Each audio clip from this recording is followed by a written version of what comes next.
Welcome. We are here for the 2025 pre-show, the 19th annual Optima Batteries King of the Hammers, presented by Ford Performance. We got a lot of great information coming to you guys tonight. I am Miles Hasquist, alongside Off-Road Motorsports Hall of Famer Cameron Steele, the man Tom Ways, and Mr. King of the Hammers, Dave Cole. How are we doing, guys? Hey, Miles. Good to see you. I love it. Love it out here. Everything's going great so far. You guys have been out here for months. You live here, most of the time, but I've been here for just about a week, and things are coming together. Town's starting to build up. The excitement's here. The internet's getting exciting. It's going to be a good month. Yeah, it's the weather changed. Yeah, it's a little chilly. Started snowing near Eric Miller's house, which means it's almost time to go to King of the Hammers. So. Sounds about right. Yep, but it's time again. Here we go. So we're going to go over the race. Dave tried to kill me today. Again, or for the first time? Yeah, and he wasn't chasing me with a hammer. So we'll do the race course. We'll do the event schedule, who's racing, what's happening, and everything that is King of the Hammers. Something new this year is the Sylvania Welcome Center. It's actually like a container house so it's a little bit better for weather. Should flow a little better. It's got a cool little deck that you can hang out and chat, and we've got some cool stuff going on there. So that's a huge, just something cool that you guys have added. Yeah, it's right there on the 40. Just trying to make it more refined and a better experience for everybody. Yeah, so it's very similar areas as it's always been. Right next to the Welcome Gate Yep. is the Welcome Center. So thanks to Sylvania for that. And don't forget, internet can get a little goofy out here. So definitely download the King of the Hammers app, the Onyx Off-Road app. Go to the King of the Hammers website and sign the waiver before you come. It's that green bar up top. Click it, sign the waiver, and it just helps everything go smoother. Right on. You're an amazing wealth of information, Miles. We love you. Every once in a while I get lucky, right? Yeah, I mean, good. sitting with the pros up here, but I'm hacking my way through it. Kind of like golf. Just make it work. You call yourself a hack? That's not nice. You're doing a great job. Well, I appreciate it, buddy. You're almost like a professional. Almost. announcer. Semi-pro, right? I drove a semi this week. You did? Yeah, off-road. Makes you a semi-pro. Semi-pro, yeah. I like that. Well, you guys both are racing this event. What are you most excited about? I'm Tom? most excited about just seeing Tom. I'm excited to race this year. Taking a year off was fun. Commentating was fun, but I definitely would rather take the green flag in 321. So we'll see. I think we're gonna have a great car for this year. I'm excited. And the course is going to be interesting. We're at the end of the show. I think that's how we're going to close it out, right, Dave? Is you're going to kind of walk us through? Yeah, I'm prepared for it. Sure. I love it. It's going to be great. Again, ticket sales, please come through we know a lot of people sneak through, but King of the Hammers is expensive. We have the permits, insurance, everything that goes on, just the infrastructure we build on the web or down on the lake bed. Everything costs money. So obviously some people will sneak through, and that's part of it. But if you can, it'd be really nice to keep King of the Hammers in front of it. Well, I think the other thing to remember is that when you pay those fees, King of the Hammers is paying back to the BLM, right? Yep. And they're helping to fund keeping the desert open all year long, keeping the trails managed, keeping the vehicles that are out here by the rangers moving and driving, right? So that funding all goes towards that. So I think it's important to realize that King of the Hammers is putting a huge amount I think they would adamantly disagree with that. Oh, I mean, okay. it's probably a reality, but they would adamantly tell you it's not happening. But the reality of it is, it's $752,000 in just agency costs. And My biggest concern right now isn't even the $50 or $75 per person. We lost our first lawsuit last year. After all these years, we beat all the lawsuits because they would be pretty silly. But last year we actually lost one. And so if it goes that insurance, I've been trying to say for 3 or 4 years, insurance is a thing. You can talk to any person that's trying to promote off-road races or even owning an off-road park or anything to do with off-road right now. Getting insurance for anything involved with it is almost impossible. There's series that are closing up shops left and right. And our culture has the ability to make this better now. If we are accountable and we make a good event like we have done for the last 19 years, then we will be able to be just fine. If we become blah and just literally just use it up, then we'll have exactly what we have, which is, it's been a great run. I'm cool. But we need to be accountable for it. Now's the time. And it's every single person here. And it's such a huge event. There's so much stuff going on. It's only $100 per person now if you go to the gate, and that's less than $10 a day. You can't get that anywhere. Yep. Anyways, the please, at a minimum, just sign waivers and take care of each other. Go home safe, please. If it seems like a bad idea, it probably is. And speaking about semi-pro, you need to get that microphone a little bit closer so we can hear you a little bit better. You call me semi-pro. I you like call that. me one. We're even, right? Hey, you know what? If we're going to bat back and forth on this, they put us next to each other for a reason so we could get in a little bit of trouble. I think they really just kept me out of Dave's reach because sometimes every once in a while Dave needs to give me a slap here and there. But So if you hit me, I hit him, and it just goes down the I'm not line. hitting anybody. There's a lot going on during King of the Hammers. We have daily Can-Am and AccuAir demos, Axial RC course, electric unicycle. I guess is that Ultra One now? It is Ultra One. That is Seth, Brady, guys from Amped Electric. Go look online at Amped Electric. These dudes, have you seen these guys yet, Cameron? I've seen it, not in person, but online. It's pretty amazing. There's 10 of them coming down short bus. Is that what I've heard? 10 or 12, I'm hearing. It's their championships, and it's presented by Dude Wipes. Like, Dude Wipes is like totally sponsoring the series, which is amazing and awesome and totally appropriate, because imagine 10 guys in hockey gear, full geared up, but standing on an electric unicycle. Not like a one-wheel skateboard side, but more like the kind you're kind of the like old in a school, like you skiing used to pedal. position. Yeah, but standing. Yeah. And then leaned over it, and then riding off the top of a short bus in the rocks, Gonna be wild. downhill. I can tell you just from the flow of driving a race car through there, whatever race car it is, or even motorcycle, that the inertia with the momentum that pulls you those outside of those corners where the rocks are, it sounds like a pretty big challenge for anybody. The problem is that you have to lean forward to go on a unicycle, and you're at the top of the short bus, and you have to lean forward. I mean, it's like massively counterintuitive to everything, but I watched him do it. It was gnarly, awesome, amazing dudes. You get to meet him in Hammertown as well.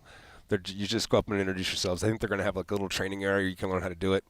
Really, really, really, really great people.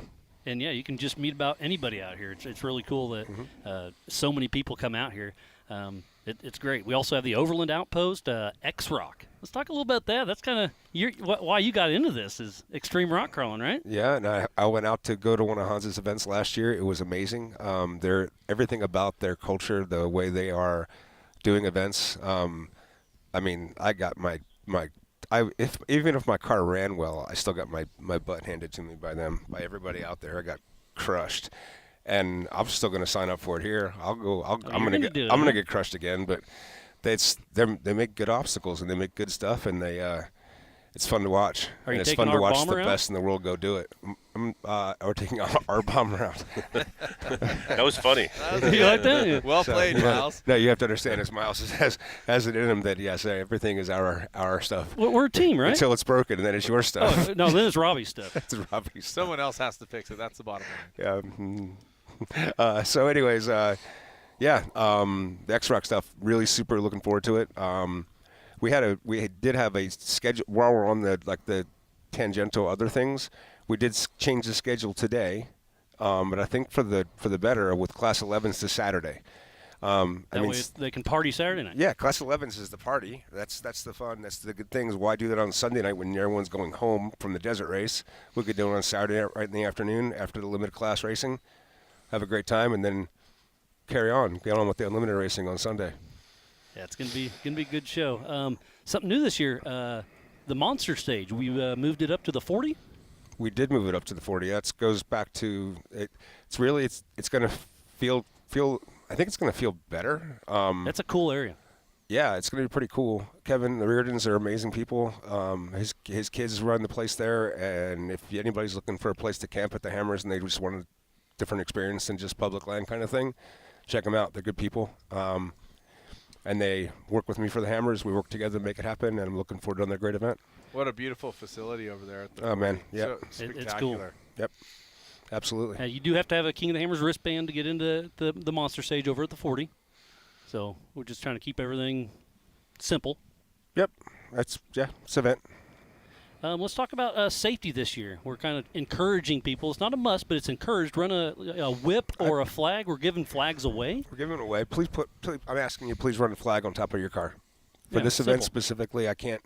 It's not required for BLM, and I'm not for making new requirements. But for this event specifically, the places that normally you would just kind of cruise around through, or there's going to be somebody there. So look out for them. Yeah, visibility. Yeah. Just, simple. Yep. I ran today with a whip on my car. Did you? Yeah.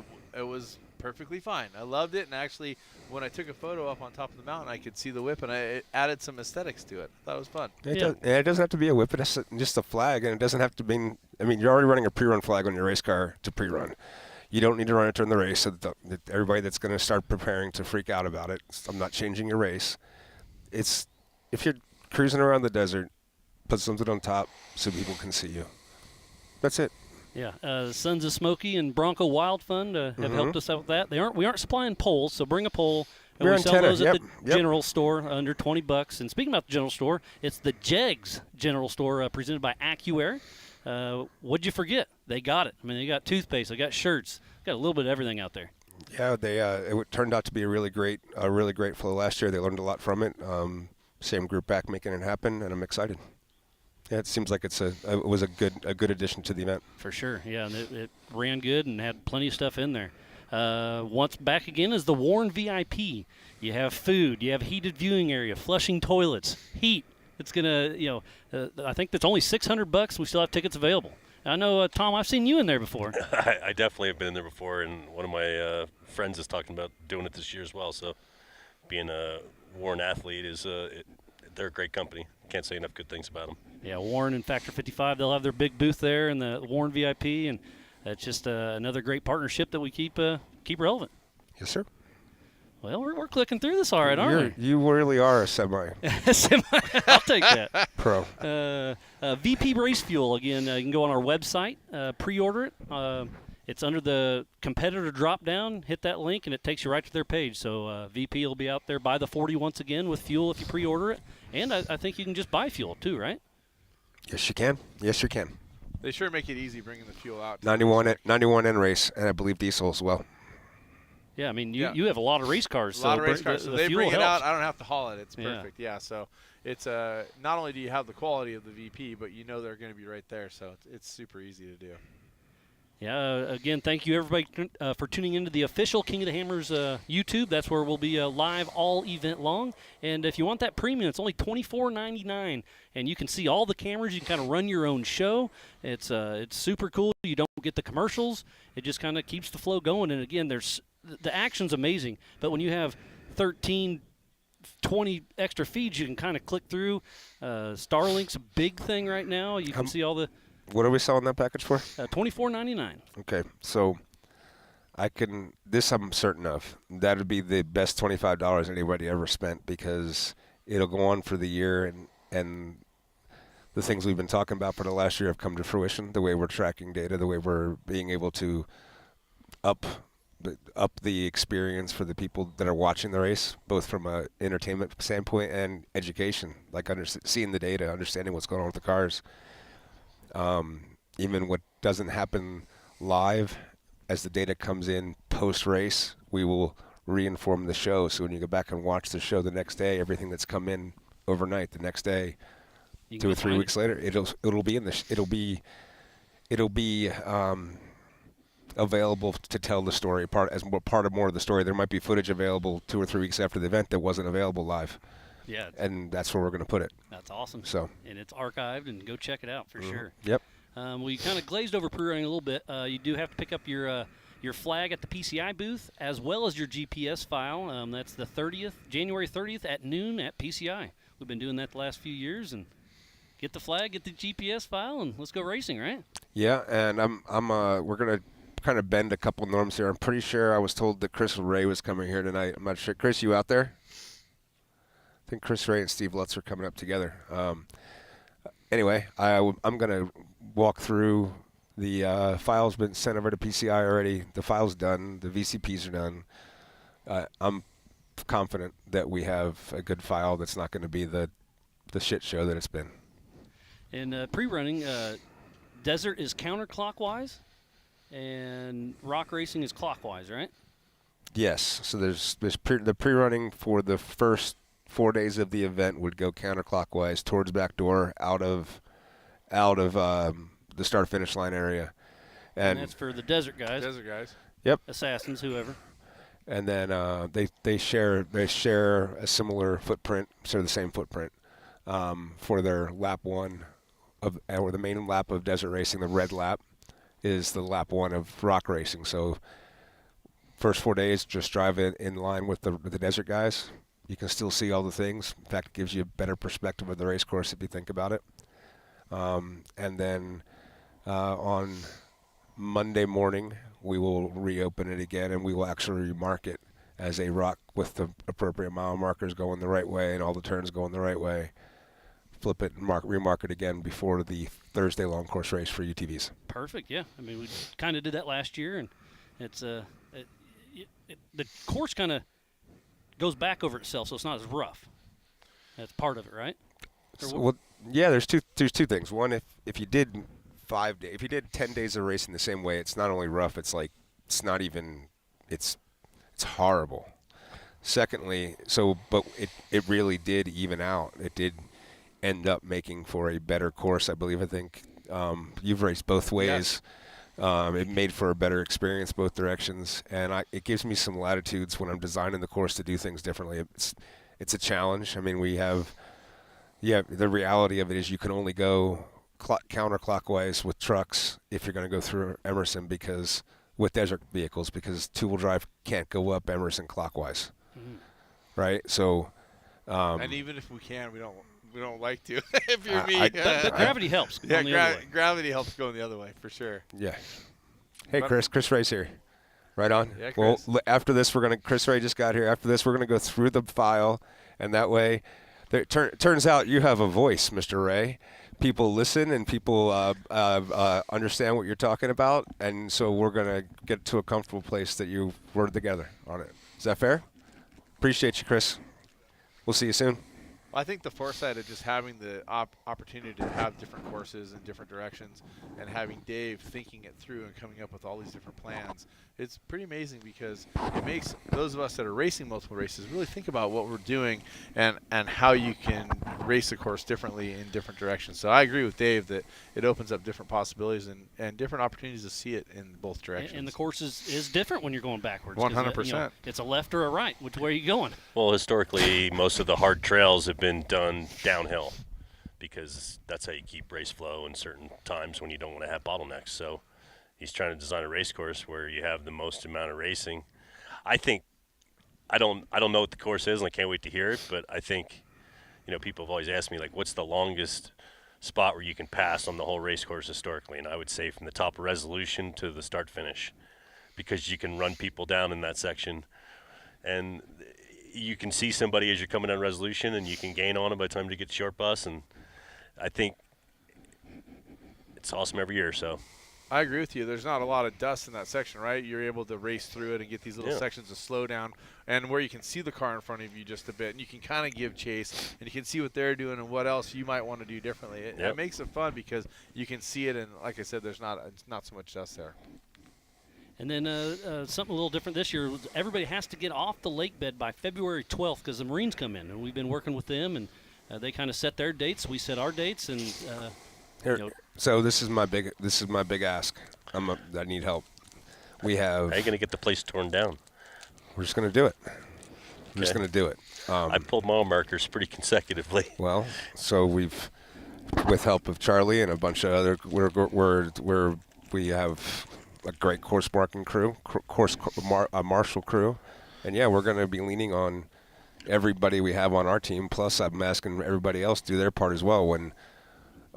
Pack it in, pack it out. Pack it in, pack it out. Get your stuff out, and then don't. And we're going to be. If you see us passing you, going up to just before the 40, we're not trying to cut in line. We're just getting stuff to private land, and then turn around and going back, unloading it and going back. So you might see people passing you with Connex boxes, and you don't know why that's happening, but that's why it's happening. We're just going and dropping it off on private land so we can ferry the rest of the stuff off as fast as possible. It's going to be a job, but we'll get it done. We got a great team. We've been putting it out. We'll put it back. So let's read through the schedule. We're going to put it up on screen and kind of give you the 2-week rundown. It's on what screen? Oh, there it is. Look at that. There we go. So we didn't even introduce the new set. Can we talk about the new set for a second? Let's talk about it. It's a Connex. It's big. It's a Connex. I mean, it's just a Connex, but this is going to be behind the stage in Hammertown and across from the fire pit, and this is where we're going to broadcast the race from. we are going to have a lot more data to be able to analyze the race this year.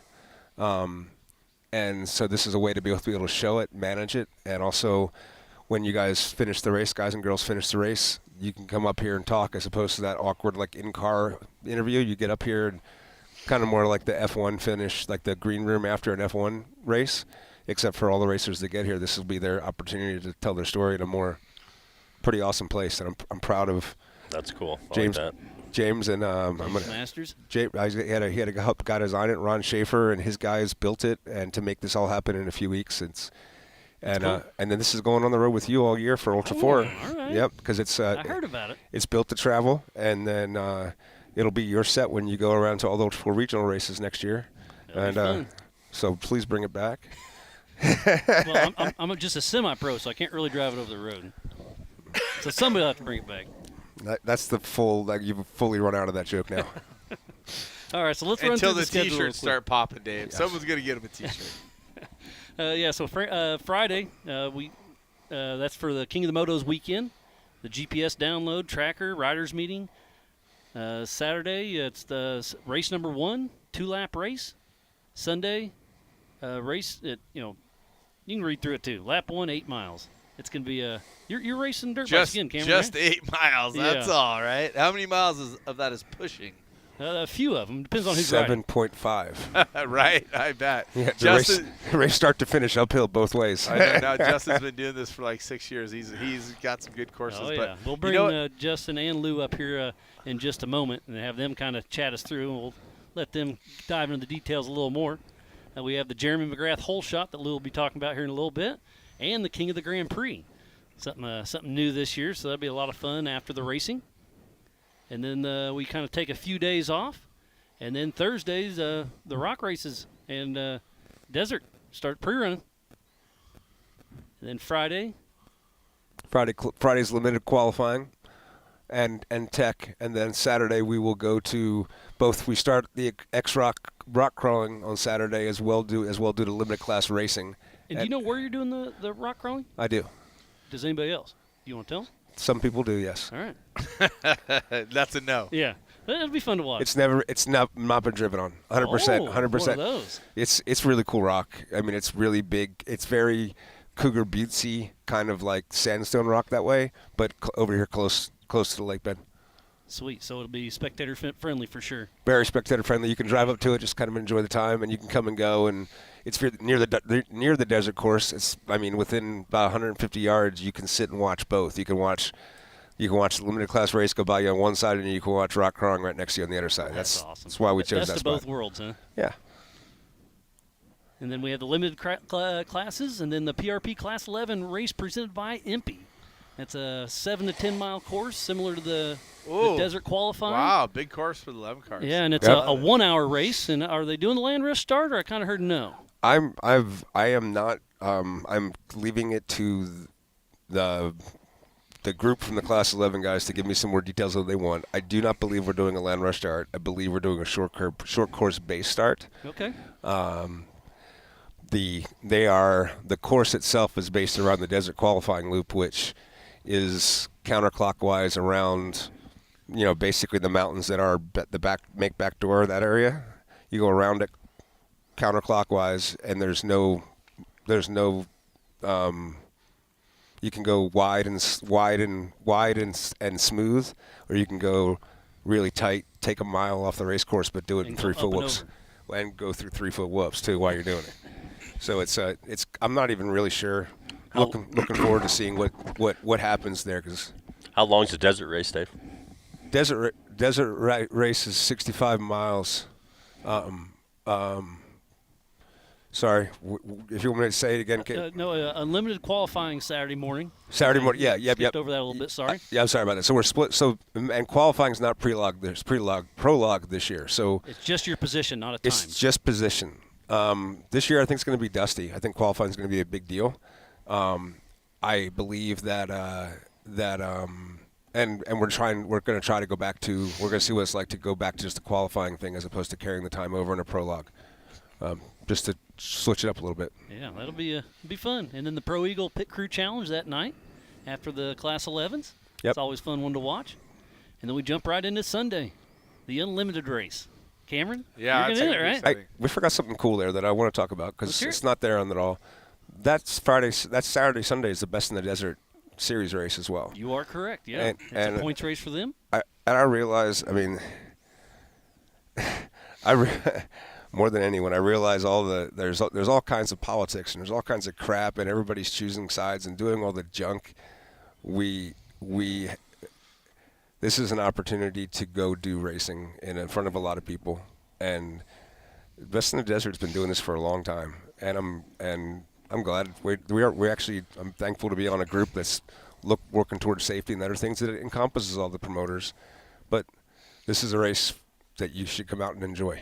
Yeah, have fun at it. And I'm proud that it's a Best in the Desert race for Saturday and Sunday. I'm proud that this is going to be a spot for them to go race. And we're joining them in the Ultra 4 Series once again this year. Yeah, we are. Yes. Laughlin and Vegas to Reno again. Yes, sir. Yep. So I'm not trying to make crap. There's a bunch of thoughts rolling through my head as we went into the show, and I think there's a thing that's gone on in our culture where we kind of just have started eating each other to the point that we're instead of supporting and lifting like we used to, we're consuming each other just to see who's the last one standing, and that's a bummer because there's plenty of room for all of us to be standing, so yeah, I'm looking forward to a great event. It's going to be a fun one. I think that your open arms to everybody in the sport from all these different disciplines and all the different promoters is evident. Dave's vibe for the sport is high. Yeah, is just really loves good. off-road. Love it. So that jumps into Sunday where you'll be racing with us once again, Cam. Yeah, the Unlimited race. I'm excited. You know, I'm going to be actually I can say I'm going to race with Tracy Poole. Yep. Yeah, in the T1 race. I'm excited about that. So it's a first-time team up for us. He's been just a fun to talk to. He's had some good results. But the Unlimited race, what I think is great about it is that as a racer, I can see the orange fence out to the side, right? I can see all the fans waving. Yeah. And it's insane to be able to have people come out to the desert and get to those fences and be able to see the race cars and be able to see good racing at a safe distance. And I've been impressed by it over all the years. This is one of the highlights for me for sure every year that I go racing. Every year. And you do a lot of racing. I do a lot of racing, absolutely. We have more spectator opportunities for rocks this year. There's a couple more for desert as well, not as overt as during qualifying for the rocks. The top upper left corner around like Hammertown Heights, that will be open as was the shootout, as we handled the shootout years ago, where we did the shootout in there. You can come in from that area and there will be 10,000 people in the valley. You're going to be able to watch qualifying all day long from right there, including that's where the Ultra One guys will be racing right down and like kind of landing in your laps. But the qualifying, you can be up close again, and Chocolate Thunder. I'm not putting fence up. We're not putting fence up around the rocks of Chocolate Thunder. You know where you need to sit. You know where you need to be during the race, and when the race is over, you know where you can be then. And we know how to act, and we don't need fences to put us there like animals. We can just go do the things we need to do. There's no fences out there right now. We know how to behave. Yeah. So let's go behave the right way. We'll look after each other, and we'll have a great event. And then when the race is over, you'll be able to watch music right there in front of you at Chocolate Thunder too. Like. And the Gambler 500's helping up there at Chocolate Thunder, right? Yeah, Tate's such a badass. Yeah, so everybody everybody involved there is rad. Yeah, hanging out, having fun. Doing it right and being accountable. Absolutely. So, yeah, Sunday, the big race for the Unlimited trucks. And then Monday, day number 2 for X-Rock. And that same spot, right? Kind of day 1's kind of a qualifier. Day 2's the event. Day 2's the event. They say he has quality. So I drove across the country to go to an event that had 18 entrants. The top 10 qualified. Wow. Right? If I had the balls to pull off, if I had the balls to tell people that they had to go home if they were the 11th best person after driving across the country, I mean, you talk about really pissing people off. and there I was in 18th out of 18. I think I finished 19th. And out of 18. Yes, 19, yeah. And I barely finished top 20. And it was like, yeah, I'm going home. There's no racing for me. I didn't make it to the main. So on that Monday, that's the main, and that's the best rock crawlers in the world doing crazy shit. And you get to see them right up close and personal. Right there. And then we go right into the Can-Am UTV Hammers Championship qualifying. That's some of the best UTV racers out there, and we will be reading through all the racers later, and we got a power hour, so that'll be fun for the UTVs Everyman Challenge and for the Race of Kings. And then we have the KOH Kids Tech and drivers meeting that evening, and then Tuesday the Yokohama Everyman Challenge qualifier. And then that's going to be a good one there. It's a fun addition. And then that night we'll have the KOH Kids 170 race right there on the short course. It's very similar to last year. Yep. I can tell you something now that'll fit in here. On Sunday, Monday, and Tuesday, we will have planned 2-hour green flag open course sessions on the short course for qualifying practice. So pre-run the qualifier? Timed. My intent is to have that timed. We'll be able to show you. We'll have a running scoreboard, kind of like if you went to an open track, you'd see the times as they went on the course. That'd be nice. Yeah, that'd be cool. So we'll display that. We will broadcast it we'll just broadcast it as static cameras, just the existence of it. It's going on. You can see it. It's going on, and then go out, get that's one of the things we haven't done great on is kind of manage the short course, manage when it can be done. You'll be able to have more time just in the rocks, just rock crawling around. Like after drivers' meetings, historically, it gets a bit late, Yep. So we're going to do this in the afternoons. As soon as the festivities end, we'll light it up. Go do it. That'll be fun. All right. And then it's Wednesday, the Race of Kings qualifier, the 4,400, the big dogs. They'll be out there. That's where we'll see Tom and Cameron out there ripping it up. And out of the two of you, how hard are you pushing? Are we going to get Jeremy up here, or are we going to go back to him afterwards? What do you think? I mean, are we going to round it back to those guys, or are we going to continue down the road here? On what? Bring the whole shot Kings up. We'll bring. We'll do that here in a little bit. Yep. I mean, do we push hard in the qualifying? I mean, yes and no, right? You got to have a full piece of equipment to go to the race, and you don't want to have to re-prep it on the lake bed if you. I don't want to try to qualify pole again. You've been there. You've I've also been there. And tumbled a little bit. Well, yeah, but also, Miles, you can make mistakes going out first, and everybody's going to follow you. So then you create the whole problem. So there's a bit of responsibility of getting it right, and you don't want to start a whole cluster early in the race. So. Well, I think it puts everybody on edge with your team. So some guys are going to go out and try to qualify for the pole and go for it. That's great for them. Jason Shear has a lot of pole positions out there. Jason Shear's a madman. He's got a lot of talent.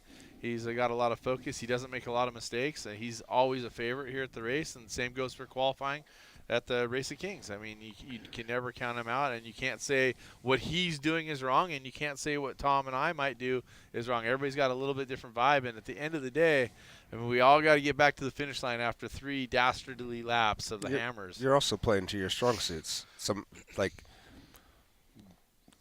Raul JP, Randy Slauson, Tom Ways. I'm trying to think other names. They have always run better from the back, and there's people that are better rabbits. Jason's a good rabbit because he's mined the shit out of everyone from the front. I've never seen anyone screw over second place or screw over the person behind him as much as I've watched Jason Shear mess up the person behind him. And that's real racing. It's easy to get in someone's head if you get up behind him and you get in their mirrors. That gets in their head. That's great. But when you can actually make someone change the way they race when you're in front of them, that's kind of impactful. Pretty cool. So it's really you're playing to your strong suits, my opinion. And also, let's talk real world here. So if it's a rockier year this year, is the average speed going to be in the 30s, or is it going to go backwards into the 20s? I mean, every time Dave pre-runs and sets course with a really good rock car, it's a hard year. Like when he had the spec car. I set the hardest course, the hardest trail you're ever going to be on in lap 2. I set it in a Can-Am 4-seater. Oh boy. Just destroyed. I mean, it's not a 4-seater anymore. It's like a 2.5-seater, but it's. I mean, the course has been fallen. Hasn't really been driven. So, but yeah, but it's going to be harder. It's going to be harder. When Dave says it's going to be harder, it's legit. That's what I was talking about earlier when I said Dave was getting me. He brought me off a ledge today. We were out wheeling, having some fun, and I was like, whoa, that's awesome. But once I completed it, I was like, yeah. I feel like I got some accomplishment. But Dave knows where to find all the fun.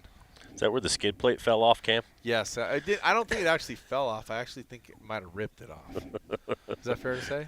Yeah, you never know. More accurate. More accurate. Don't tell Brian Wood. But You just did. oh, sorry, we got to fix He's that. probably tuned in listening to you. He's He's probably riding listening. shotgun with you a fair amount. He is definitely a great Hey, navigator. on your list of things to talk about there, when you're pulling up Lou, do you have a whole thing about GPSs and what we're doing with tracking this year? I've got a note to ask you about it. So Okay. let's finish up the schedule real quick, and I will bring that up here in just a little bit. Sounds great. So Thursday, the Can-Am UTV Hammers Championship, the race starts. And then the Youth 1K takes off 30 minutes after. They do lap 1. UTVs will do I've been asked if there's rocks in that for them.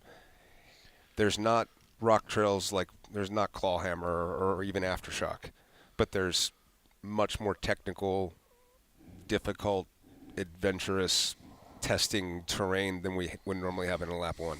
So it's a baby step into it.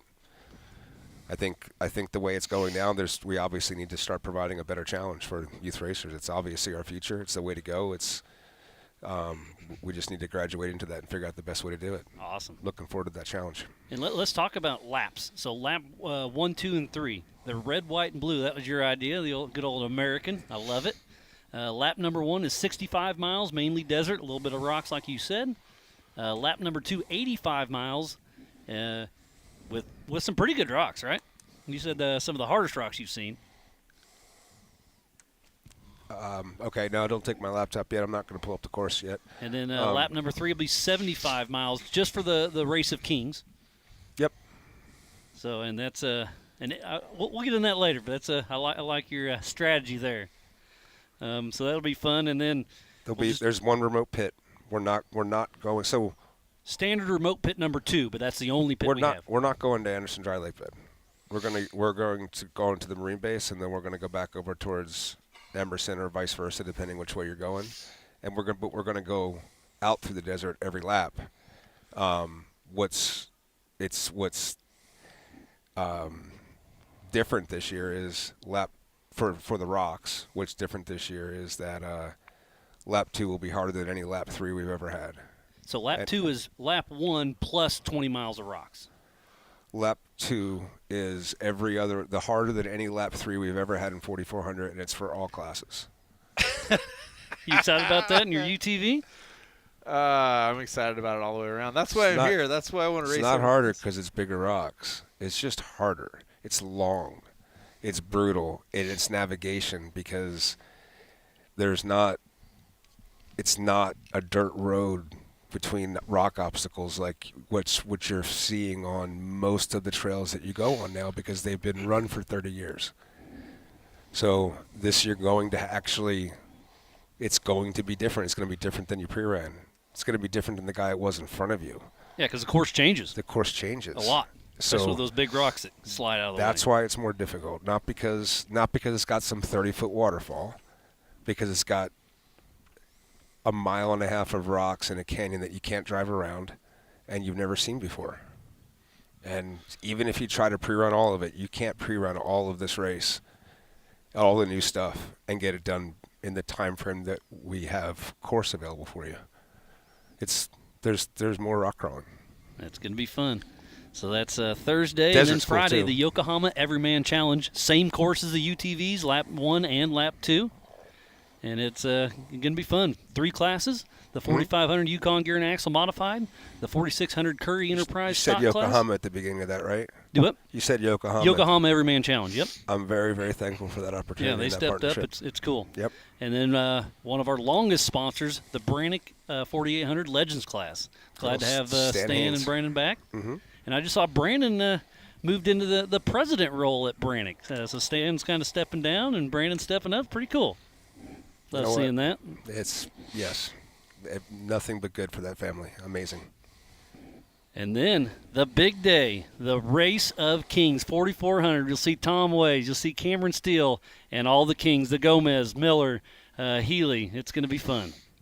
For sure. I mean, we're all looking forward to that dance, but there's so much good stuff leading up to it. But at the end of the day, Tom and I would love to add our names to that list. I know Tom has crossed the finish line first before, and if I can't win, I'd love to see Tom win. But it's amazing to see the talent that's lined up for that race. It really is. Yeah, it's gonna be wild. So let's kind of backing up a little bit. We'll go through the Desert Challenge for the unlimited class is 5 laps. Sure, you've got the data 325 miles ish.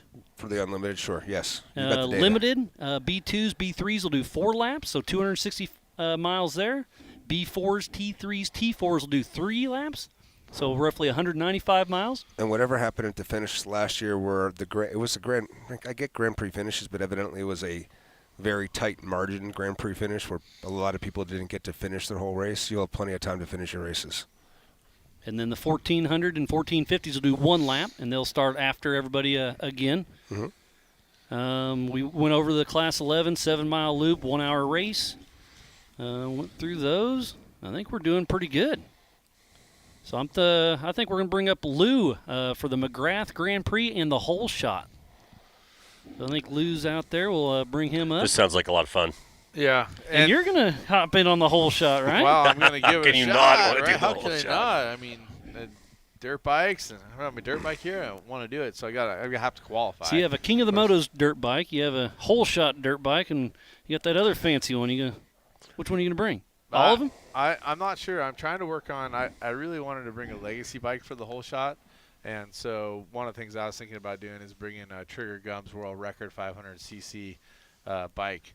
We were talking about that earlier. I didn't know if you'd talk about that. That's pretty cool. I wasn't going to talk about it, but you led me into it. So I baited you. You took it. 500 two-stroke. It's a Service Honda, the bike he broke the world record on. Trigger passed away a couple years ago, one of my good buddies. Wow. I'd have to ask his family before I do it, and I have to see if the bike actually runs. But we were talking about that today, so I'm just loosely talking about it, not something for sure. And there's Lou. You guys got me? Yeah, we got you. Thanks for having me. I appreciate it. Yeah, it's pretty cool. Thanks, Lou, for coming on and bringing something new and exciting with the McGrath deal. It's pretty sweet. Yeah. Kind of give us a rundown on what's going on. I will. It's a pleasure to be invited out here. Dave was gracious enough to have us come out and be a part of what Justin's already put together with King of the Motos. And we've looked at that many times, but it's a little bit outside our wheelhouse. So Jeremy and I thought, what else can we do to come out, have the camaraderie, have everyone that loves dirt bikes race? And he came up with an event that's a drag race. So side by side, right? It's side by side. I think that's the coolest thing ever. Yeah, we're going to do simple, straightforward. You go right to there. Whoever gets there first wins. Well, that's it. And it's kind of a call-out thing. You can race your buddies. You can race Cameron Steele. You can race Jeremy you might McGrath. not be able to do 100 push-ups, but you could go straight for 30 seconds and talk some shit in your pit later. Yeah, and it's funny. That was part of it. We still like the adrenaline of racing, but the training part's getting a little hard these days. So he goes, how about we just do 200 feet and that's it. We can still claim that you had a chance to line up next to Jeremy. And there's always, everyone has got a hole shot in their life. At least they all say they have, right? Yeah. And I don't know if I actually ever got one. But it seems like everyone's led the Baja 1000. Everyone's got a hole shot. Everyone's got some glory sort of okay, we're just going to put them in an arena. It's a 2-hour event. And it'll be, run what you brung. There's a 450 class, a 250 class, and then a start class. So we'll have 3 classes going. Is that better? Oh, there we go. Sorry about that. No, so I can't even ride the 500. Yeah, you can. 500 goes into the 450 class, and then a 2-stroke 250 goes into the 250 class. Nice. Gotcha. Well, for us, the community of off-roading is pretty stellar, obviously, and King of the Hammers has this camaraderie That's right. on lock with the 4-wheel vehicle. So it's great to see Lou and Jeremy bringing some different concepts, different ideas to King of the Hammers and now King of the Motos. So, yeah, there's maybe not the whole world doesn't want to ride hard enduro. Right. But there's other options now, which brings that community in closer. Not everybody's that good that they can ride hard enduro. Well, I'd like to aspire to be that guy. I aspire to be that. And so when we talk you give her a shot, though. Yeah, when you talk about King of the Motos, I'm riding, not racing. So there's a difference there. But I might give it a shot to race race for 200 feet. I could be capable of that. I can't imagine racing King of the Motos and then being able to drag myself into the 4400 car and actually be competitive. I'd be so wounded. I'd be in there just you got a week to recover. Yeah, you got. I don't know if it's enough. 2 weeks. Yeah. 2 weeks. You're right. 2 weeks to recover. Well, it beats you up. So maybe we'll prep for King of the Motos next year. But for this year, the two events we're bringing, one is the Hole Shot King. And Maxis is helping out with that? Maxis has been a big supporter of Jeremy, and it was his idea, concept, and they jumped on board to support him, which, That's they killer. do great things out here. They sponsor a lot of riders and athletes, and they were first to jump on board with this new idea, which is hard these days because, it's a scratch idea, brand new, and I think we're going to have a lot of success with it, a lot of fun. It gives spectators something to do, too. They'll be able to hang out, watch, and again, at the end, we'll see who can take Jeremy down, if it's possible. That'd be cool. He's That still is pretty cool. good. And I think one thing to talk about, Jeremy's not a first-timer to King of the Hammers either. He's been Jeremy- coming No, for a that's while. the He cool raced part with for us. me is seeing him, how much he's been enjoying coming out here and being involved, coming from short course. And I'm pretty sure And- his daughter has ridden with him in the race Yeah. here, if That's I'm not right. mistaken. No, like we were teammates together, and it was super neat to be able to meet Lou and to be able to have him come out here and be really excited about it and see that grow. Well, having Jeremy around the event overall is a huge win for everybody. He's what I would say between Jeremy McGrath and Johnny Campbell, two of the most humble champions of Right. all time. Yeah. And to be able to have McGrath out here and being able to interact with him and talk to him, see him ride, and he's doing Partying something, at the right? fire with the short Oh, bus. yeah, with the Yeah. the party bus. Well, and you know what? And that's why we're trying to bring more of our two-wheel friends out here. We came out maybe 6-7 years ago. For our first time here was racing. Like, we hadn't even come before. We just showed up with a car and just went straight to Chocolate Thunder and tried that. And then a few days later, we're racing, and we were hooked ever since. Like you said, those stories around the fire, hanging out, the camaraderie, it was we were hooked. So now that we can, again, try to bring some more of our friends out, like you've always done with the Desert Assassins, like bring more of our moto guys out. It doesn't matter if you just race Supercross or motocross or you're used to the track. We're having a Grand Prix race on Sunday with a 3-hour window to practice, 45-minute race. So if you're a moto guy, you don't need a big tank, you don't need GPS. You come out, you put on your transponder, you line up, and you race 45 minutes to the green flag. And that's the Grand Prix. And that's the Grand Prix, and that's on Sunday. So That'd be fun. two new events, like, we're going for it. That's we're cool. committed, and we're going to do our best this year, and we're going to keep coming out here. And our goal, and along with Dave, was we want to see this King of the Motos weekend just keep growing and have our place, have our two-wheel place. So when we come out, we bring all of our dirt bikes, all of our UTVs, race trucks, and we live in Johnson Valley for 2 weeks like you guys. Yeah, and I've 2 tried- weeks, that'd be nice. Or Yeah. 3 weeks, is it now? Or 3 maybe weeks? more. Yeah. 6 weeks. I think it's just great the infrastructure that Dave and the Hammers people have put together and offered to the motos, and to have you come out and be a part of that. Getting more of the core community is great. Yeah, it's getting right back to it. Giving back to the moto community, they can come out and be a part of it. Yeah. You don't have to be a pro hard enduro rider to do it, and Yeah, come out and just have fun. just That's come right. have a Just good come time. out and support it. Hang out with your friends. I mean, even for this first year, we decided just to offer even open practice. So if you really just want to come, check it out, see if it fits you, you can ride practice for a few hours. And then if you decide to race, sign up to race. If not, still come out, check it out, be a part of the event, be a part of the show. That's a cool idea. Yeah. Something different. Yeah. We're like I said, we're really trying to just show that, Southern California is obviously like the hot spot for moto in the world. And everybody goes to tracks just like I did for so many years. You go, you bust out your laps, you do a couple motos, and then you call it a day. What we found is when we come out here and ride, we do that moto, then we have a barbecue, and then we go out for another moto, and then we get so much seat time when you're in the desert. It's totally different. Like, we're so used to being at the track and just doing a couple motos, water track, prepped, but you come out here for one day, and I feel like you learn so much more in just a weekend of riding with your buddies out here than months at the track. So, that's what we all grew up doing when Jeremy and I were kids. We'd go to Ocotillo Wells. We'd film movies like Steel Roots. We'd be out in the sand dunes, and a lot of his, craft and skill came from free riding and in the hills. And I think a lot of guys miss that today. They just pound laps. They work on their suspension. They work on their starts. But going out with your boys, spending a few hours in the desert, it really fine tunes your skills. 100%. Well, Love again, it. thanks for coming out. It's a great addition. Just having the name Jeremy McGrath out here. Like you said, I bumped into him at the campfire 6, 8, maybe 10 years ago, and Yep. it was just, and now he's coming out and still playing with us. It's awesome. Well, you'll find us by the campfire again. Sounds like a plan. Yeah, right on. Lou. All right, Well, Lou? I want to thank Dave and Justin, you guys, for having us out, and we're excited to be out here for both weekends. Absolutely. Well, I appreciate it, Lou. Yep. Jeremy McGrath, Hole Shot and Grand Prix. All right. We'll see you there. All right, epic. Awesome. What a fun addition. Something different, I like to see the energy, and like I said, Dave's open to different ideas and comes up with all these different ideas, and to be able to have MC and Lou bring in like 2 separate events and embed them right into King of the Motos or that weekend. I think it's such a cool, fun vibe. That's why I think so many people who come out to Hammers during this week of racing continually come back, because there is all that giant opportunity for camaraderie and seeing so many different things. 100%. And speaking about King of the Motos, I see Justin out there. I think we're going to bring him up here, and he's going to dive in a little bit and explain a little more, because I don't really know much about dirt bikes. You kind of know some stuff about dirt bikes. A little bit. I think, one thing I will say is Justin's getting his headset on. It's been great to see Justin's passion. If you don't follow him on social media, he's out here for days and days and weeks on end to come out here and develop the best course possible. And what I think is missed by some of the industry and the people in Southern California is you see these races all over the world that are hard enduro, right, that have this light shine on them. And we have some of the best hard enduro right here in Johnson Valley. For sure, the hammer trails. And Justin has uncovered some amazing stuff. And whether you think it's tough or not, I like it to be a little tough, and it's fun. And there's so many different classes now for everybody. You don't have to ride pro or non-pro. It's like a regular enduro race with all these different classes, and the AMA sanctions it. Sorry. Hi, Justin. Justin Welcome. Leineweber with the Monster Energy King of the Motos. How's it going, buddy? Doing good. How are you guys doing? Doing great. Awesome. So, yeah, just a quick overview of this give us a year, rundown. right? So, 2 Monster days? Energy, King of the Motos.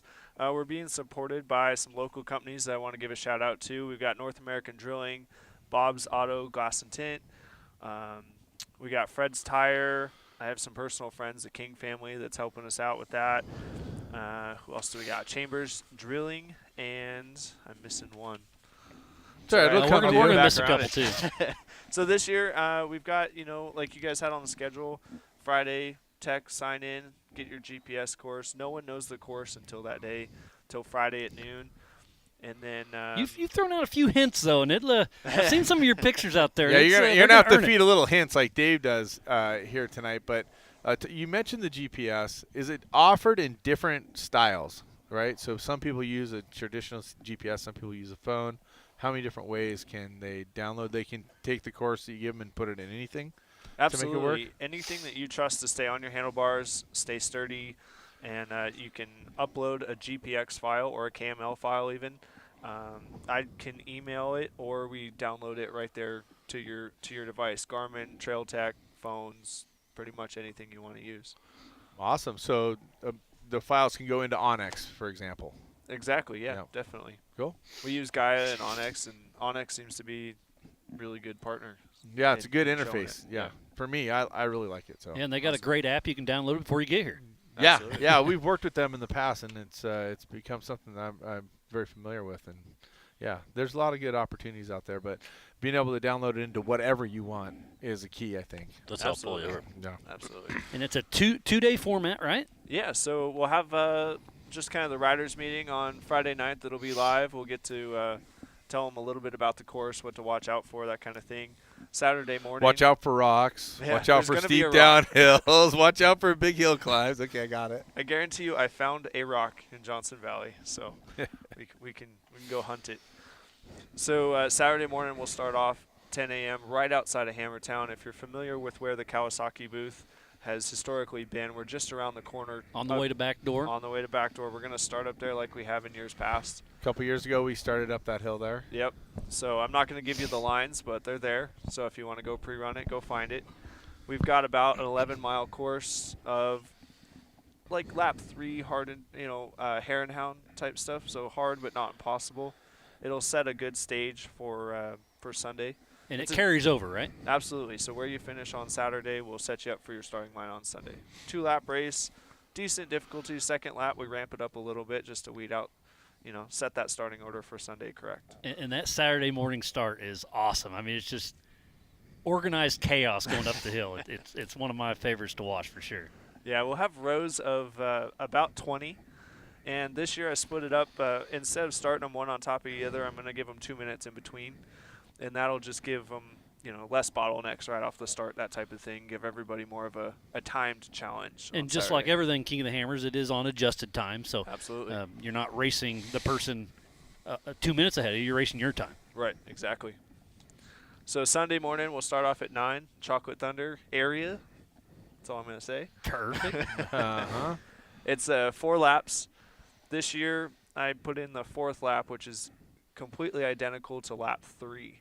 Why I did that is now the guys can race a little bit harder instead of maybe looking at their GPS to miss a Because turn they've already or been something. there. Exactly. I like it. Yeah, that familiarity would be nice. Yeah, and that's kind of what the top 15 guys have talked about, being able to race each other a little bit harder, and it also gives spectators more of a chance to see the guys come by that 4th time. So we'll have I want to make sure I watch spectators. that. Yep, spectators at Chocolate, spectators up at Jack and Sledge. That split there will be pretty awesome. And then, like I said, 4 laps. It comes out to 41 miles total. It's like a 8-mile first loop, 9 miles second, and then 2, 10 or 11 somewhere in there. Nice. So and then, so I'm estimating my pros are gonna finish 4 laps in 2.5 to 3.5 hours. I don't even like those guys. It's not fair, is it? So you're going to do it in 6 hours or what? Well, last couple times I tapped out, so hopefully 6 hours. The finish line at the Chocolate Thunder area for the top 15 guys when they come through on their lap 4 is going to be a spectacle to watch. It's going to be something we've never touched before.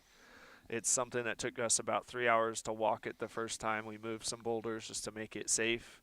And then I've ridden it once. It took me an hour and a half nonstop to get to the top of this finish. So those guys are going to be tired. They're going to come around, and they're going to shake their head and probably hate me a little bit, but it's hard enduro. So you're going to delineate at the end, the top riders are going to pass through what will be the normal finish line for everybody else, and then they're going to have an extended version just for the top pros. So lap 1, 2, and 3 will have the finish Okay. line at the bottom. Then anybody that completes lap 4 has to go up that. Anybody that completes lap 3 goes up lap 4. Everybody that completes lap 3 will start on lap 4, and as they come around to the finish, anybody around coming to the finish has to complete to the remote finish, we'll call it. Mm-hmm. Yeah. Yep. So you don't have lap traffic for the finish line. Yep. Cool. Uh-huh. So you going for the finish line or the remote finish? No. I'm not on the remote finish guy. I'm in like the age classes back Perfect. in the back, like this is Cameron's along the line of getting just out of far enough sight of camera number 1. yes. When you get outside of camera number 1, then You can take a break. Well, no, because he did it. You see that? He did it. He came out like in 27th place. It was rad. And then he gets around the corner, it's just time to. It's not true, actually. So was it last year or 2 He's years mean ago? over Actually, there. I finished a whole loop, right? The first day, 2 loops, right? Yep. Was it? Yep. And then the second day, I tapped out at about mile 7. That sounds about Well, right. what happened was Cody, my race team partner, Cody Wagner's like, don't get hurt riding moto. And so what happens fair. the first day That's on fair. Saturday I rode all right, and then on Sunday I started, and the first thing that happened is I looped my bike out and threw it, and it flew back like right at me, and all I could think about was Cody. And I was like, Better calm her So- down a little bit. Huh? well, yeah, and then so what else happened was I rode over the top of that obstacle at about mile 4, and Cody Webb and Tristan lapped us Yep. already Yeah. on their second lap, and I was like, oh yeah, One of those I'm days. about done with this. So yeah, I got to checkpoint 1 and said, I'm out of here. So yeah, it quite the happens. adventure. Sometimes you have to tap. Yeah. No, it's exciting. getting any younger Justin, you've either. done a great job bringing the Monster Energy King of the Motos up. Thank you. It's you. going to be a I'm great super course, excited. it sounds like. Yeah, I'm excited for this year and the spectator opportunities to come out and watch. We're really excited to have the Whole Shot Kings, which, Just after your race. on Saturday. So you'll just be nonstop moto action on Saturday. I'm thinking about taking my KX 500 out of the rafters. Whoa! So I might have to bring that down and Give Yeah. her, Maybe a give her a little- whirl. grudge match or something. When was the last time you had that KX 500 breathing fire? So I raced it in desert growing up when I started at 14 years old. I started racing that bike. The last time it was at King of the Motos was 2005. 14 when I was It's been a bit. a little cocky and thought I could come race Jimmy Lewis's King of the Motos out here on a KX 500. I made it about 16 miles and I couldn't kickstart the thing anymore. I bet. So it's been rebuilt since then. You know, buff out the scratches from that race a little bit. We race motocross on it once in a while, but you know, Jeremy's going to be here. He might have a KX 500. I might have a KX 500. And it's kind of. Does he have a loaner? There was a few things in the barn at the ranch that would be fun to bring out here. Yeah. We're trying to I'll get bet. an unlimited hill climb bike out here, you know, a 750 nitro burn-in Extended, big extended swing arm. That'd be a good hole shot bike. for 200 Exactly. feet. Yeah. Might get it into first gear. Maybe. Wow, it sounds Well- like King of the Motos is going to be fun. Yeah, Who do you the- have? Who do you have running for the Monster Energy King of the Motos? Who's on your list? Alrighty. We're going to read through everybody that has signed up. Well, we definitely have a few people that haven't signed up. So, forgive me, everybody, on a few of the names, and I got 127 of them as of about 20 minutes I ago. knew it was over so 100. That's pretty impressive. That's awesome. All right. I'm gonna You're fly reading through Desert. these. I am? Yeah. Okay.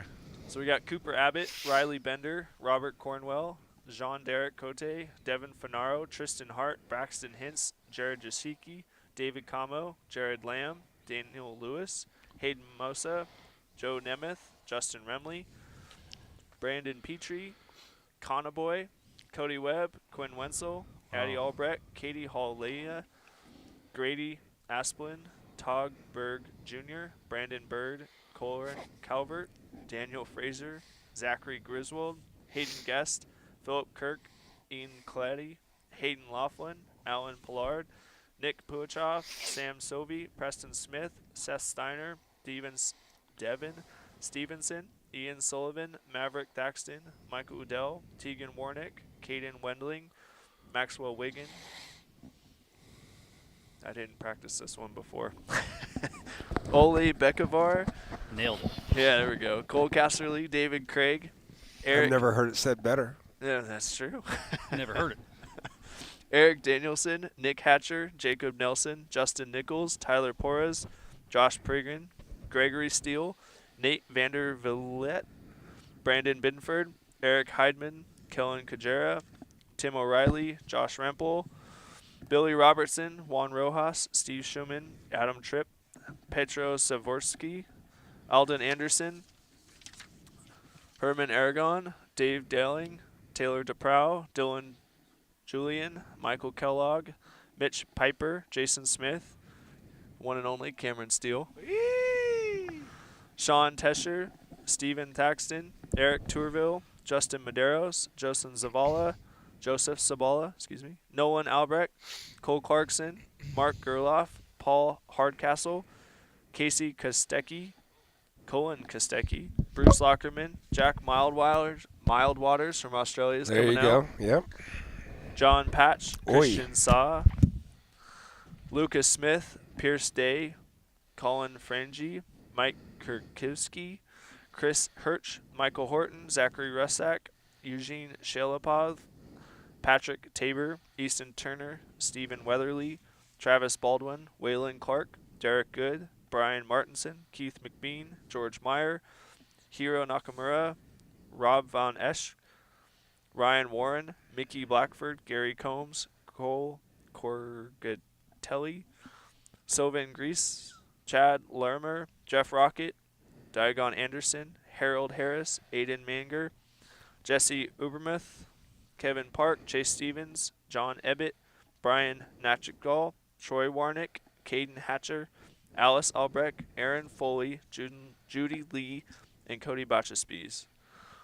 So a couple quick things as I read through this I just mentioned. Go ahead. I wanted to say something first of all that this like the concept of us reading all the names off for everybody was a topic of discussion the past few years as we did this show. Like why like there's 1,100 names. You can't read 11. There's not 1,100 this year. There's less classes, but there's 600 names. There's 500 names. Well, guess what?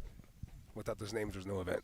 Exactly. So when this show started, which is a long time ago, we were only talking about 100 people. We were talking about 50.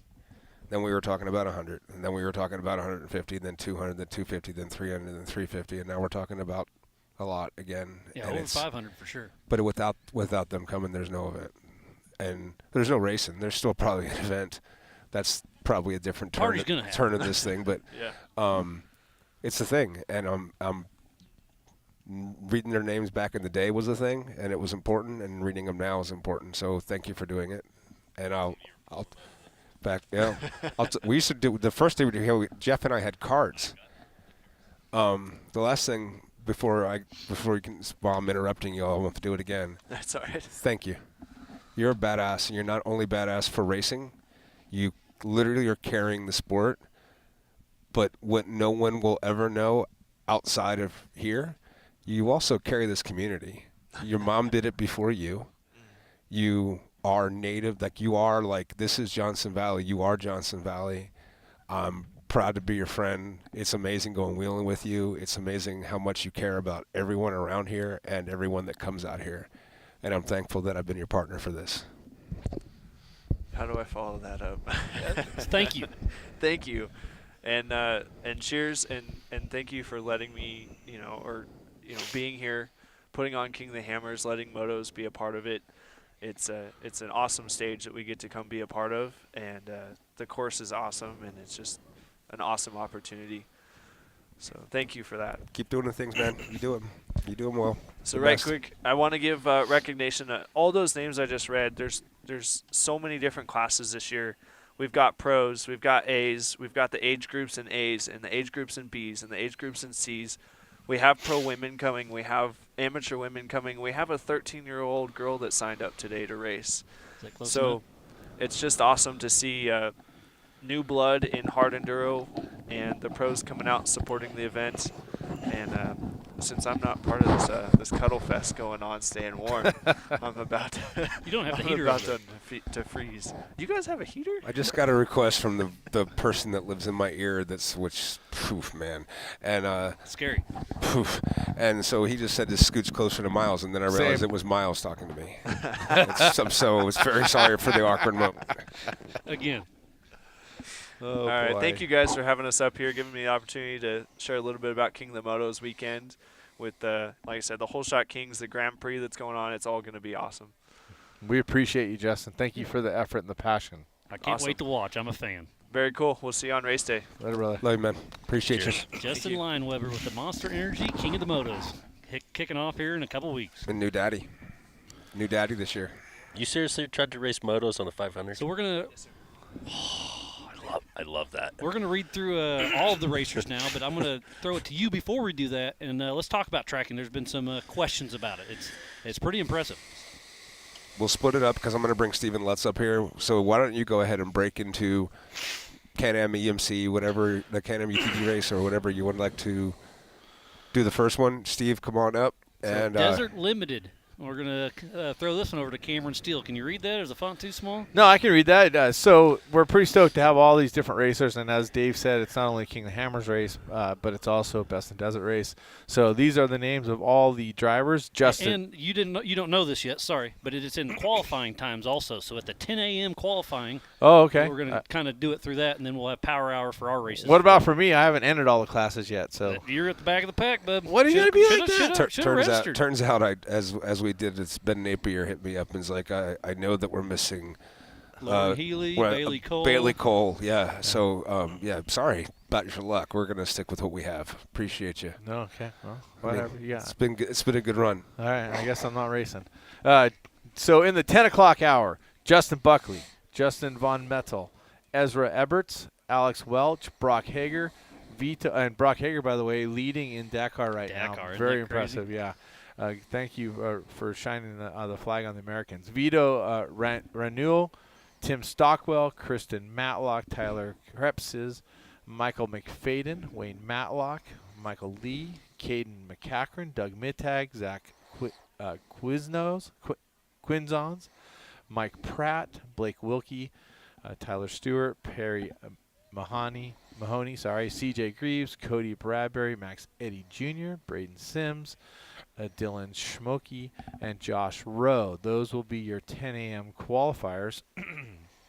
Going to the 11 o'clock qualifiers, Carlos Leja, Justin Smith, Aspen Churros, Nate Morgan, Michael Mack, Matthew Wilson, Joe Tarana, Justin Battleaxe Jones. Ooh. Yeah. Patrick Murray, Cash LaCroix, Bill Hermit, Michael Slauson. Oh, yeah. Miller Mike's Richmond, Victor Benedict, Jordan Hewitt, Colt Brickenoff, Matt Burrows, Jacob Shade, Tyler Gibbs, Kurt Grafton, and Regan Schaefer. Then coming a little bit later, I believe this is They're not qualifying. not qualifying. Just taking a rear start. Taking a rear start. Okay, well, I'll be qualifying, so you'll have to add my list to the qualifiers, just so you're saying. But Rodrigo Ampudia, James Boone, Cowboy Cerrone, Daniel Friel, Tobias Gavin, Matthew Jarvis, Kyle Kanya, David Knight, Jeff Martin, Mark Martinez, John Meek, Aaron Rifkin, Jonathan Sedora, Mark Shell, Vanessa Tortolero, Michael Wegener, Caden Wells, Jeff White, Haley Yorba, Mason Cotter, Brock Harper, Logan Johnson, Caden Zane Mitter, Jonathan Veer, Bob Stewart, John Ferrari, Alex Fleming, Chad Hall, Brad Lovell, Rob Tigert, and Brett Meister. And those are the entries For the limited race. for the limited car race. And, of course, if you have not entered yet, your name is not on there, but we will add you later. Perfect. Does that And make then sense to you? And then the 1400 race, 1450, Eric Corner, Justin Miller, Eric Miramon, Vincent Munoz, Cordell Weaver, Mike Ablott, Todd Bushel, Zach Connor, Darren Seymour, and Ruslin Yankovic. Yankovic. My understanding is there's going to be a Dave Cole entered in that one Oh, too. Yeah, baby. What Hey, are you my- racing in? I'm going to race the Centurion in that one. My 7 truck qualifies for I think that. that's The doors work 1450 on it. legal, right? I mean, I think Sure. as long as the door's shut and it's got the safety And it requirements. does donuts. I'm not really sure what the rules doesn't are. do I'm just donuts making it and up for as I suckers. go. Huh? Yeah, I'm making it you up and as I me go. both. And then we'll move into the Class- PRP Class 11 race presented by Impy. Yeah, I'm super impressed by anybody that races the Class 11 car. I love it. Stock Bugs, the history of our sport is here. Cowboy Cerrone, Brian Crofts, Oliver Flemente, Will Harris, Chris Eisenhower in 11 car, Evan Loeffler, Chris May, Kevin Reardon, Rob Slagle, Caden Wells, Blake Wilkie, and Cole Wimmer, all racing Class 11. I'm calling out Kevin Reardon. I want to know how much it costs to be the right seat in his car. That would be the most you fun. I think I would be the right seat for Kevin. I mean, I'm sure he's got a line of people that don't want to do that, but just putting a camera watching, that would be fun. For sure. That's the Kevin Reardon that Kevin has the 40, over yeah. there. 40. Yeah. Shifting gears to the Desert Unlimited race. Toyo Tires Desert Unlimited race. Thank you. The 8 a.m. qualifying. Looks like L. Thomas Coons, Ryan Parrett, Michael Nappy, Matt Winslow, Charles Dorrance, Terry Householder, E.J. Herbst, Jason Coleman, Trey Gibbs, Nick Eisenhower, Lee Cook, Kyle Jurgensen, Justin Bean Smith, Pierce Herbst, Rob Parsons, Garrett Gentry, Neil Dickery, Luis Hicks, Josh Kinski, and Cowboy Cerrone. I've seen Cowboy Cerrone Double duty. a couple times in here. Blake in the 9 o'clock, Blake Wilkie, Robert Johnston, Michael Scafuto, Adam Householder, J.P. Gomez, Raul Gomez, Adam Lund, John Webster, and Thor Herbst, and I'll probably be somewhere in that group racing in the T1 class, also in the number 16 with Tracy Poole. I'm excited to see it. It's going to be a So great is Adam weekend racing of, his Class desert 1 racing. car, or is he racing a truck? It says he's in T1, so I happened to see something, so maybe. maybe. Adam's a great personality. A lot of fun to have at the races for sure. I'm looking forward to seeing him race. Yeah, it's going to be fun. He's won that race here. Very cool. Adam Lund's won this race? No, Adam He's- Householder. Householder's Sorry. No, Right. Adam Lund's won Class 1 a bunch of different times. Yeah, but not here. Did he win here? Oh, yeah, Skinny won here. Skinny won here, yeah. Class 1. Yes. Yeah. Yeah. All right. I'm asking if he was driving a truck this year. So we got I don't see his name on the list. He's right there. Yeah, there it Just is. we're Perfect. talking about him. Lund. Yeah. You're on it. You can see it from over there. We were just talking about We're it. on the same page. I mean, come on, keep up here. Desert racing. I don't even know what that is. So from a desert race, let's talk about race course for desert. Let's Okay. talk about what it in generalities, what it is, what it's going to feel like. Is I'm good with sharing my screen now, gentlemen, if you want to share the screen, because we're at a high enough level. There's a footprint. You're going counterclockwise. You are going out through an area here that hasn't been running in a hot minute. It's still smooth. There's several lines here that aren't.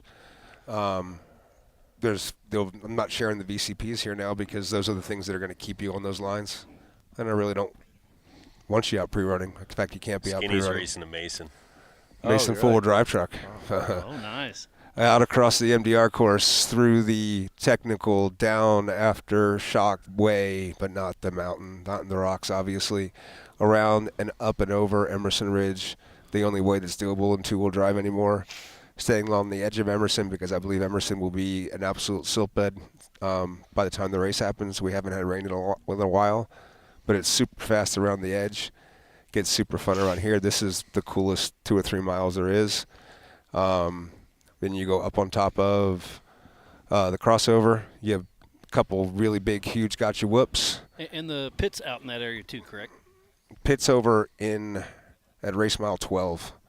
After you come out of the first technical, after you did your tires in the first 5 miles of technical stuff, then you can change your tire.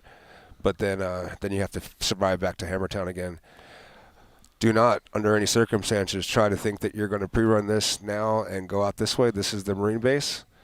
You're going out around on the exclusive use area. Used to be the area we could go out on. Come back down across Melville and back in around and back to town again. I'm purposely trying to keep this high level. You guys can shut my screen down. I definitely shut that down. Shut it all down sometimes. Yeah. I'm purposely keeping it vague because I want you to be aware of what's out there. I will be happy to put a mile by mile, like as if I was running it, like what I expect in the areas. But it's more, I really can't have pre-running out here. I mean, that the whole opportunity of what we have and what we're doing.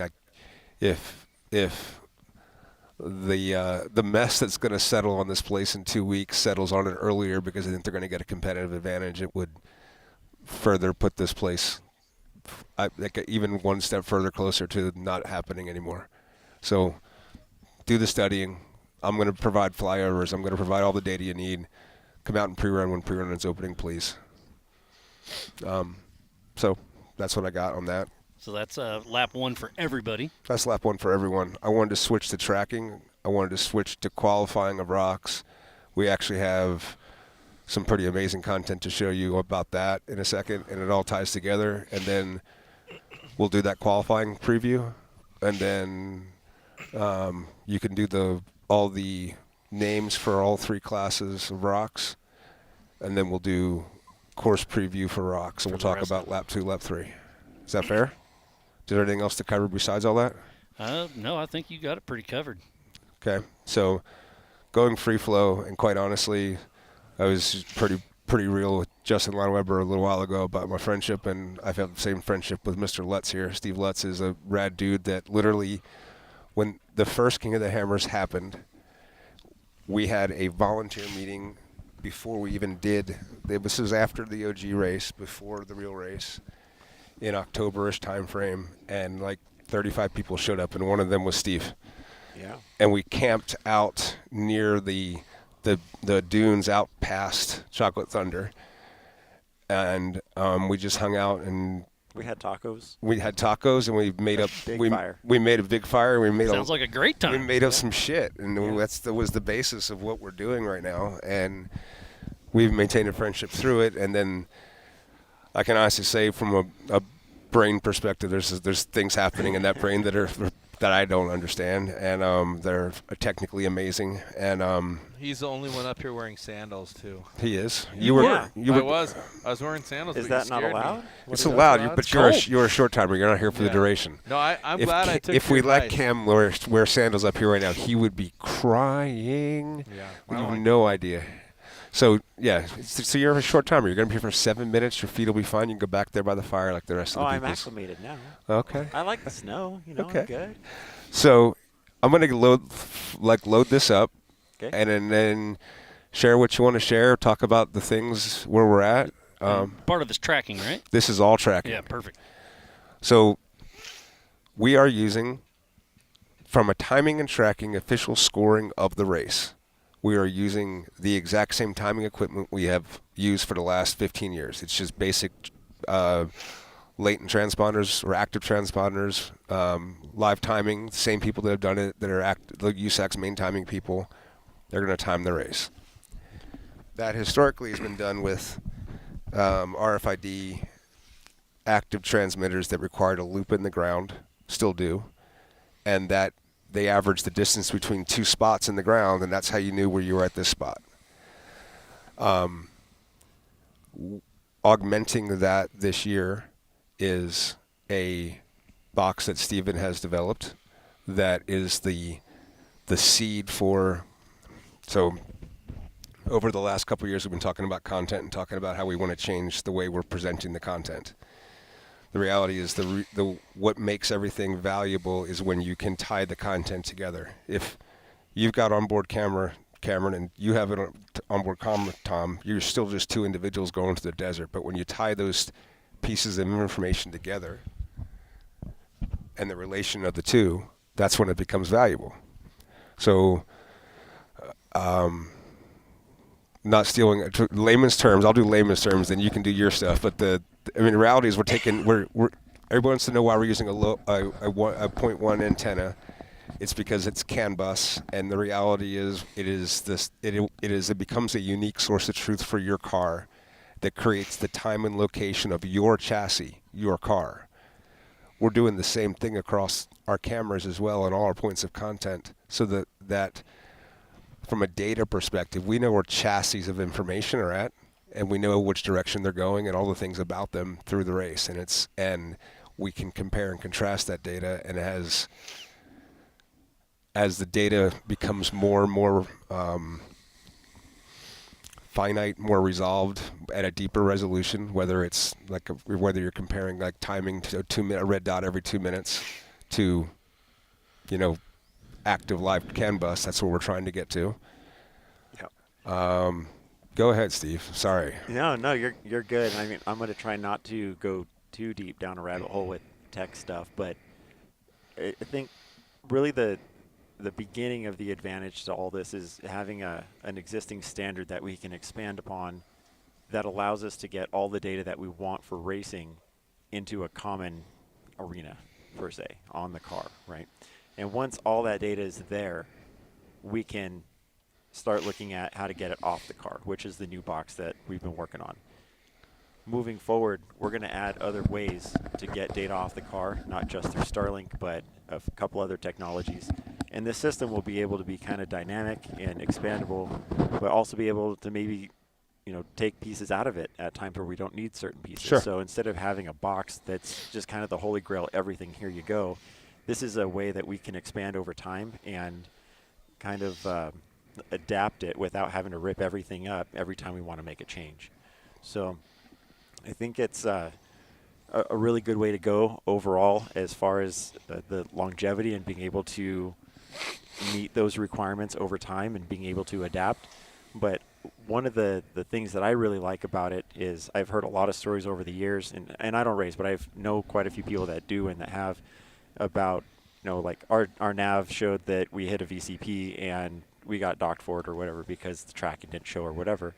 By being on this system, we'll now have the option for racers to be navigating off of the same data that they're transmitting. So as time goes on and as this system gets proven out, all the technologies that we've used before, including this one, will be able to converge into a common system where all that data can then be best utilized when it comes to all of the content. It's pretty impressive, all the different stuff that's out there.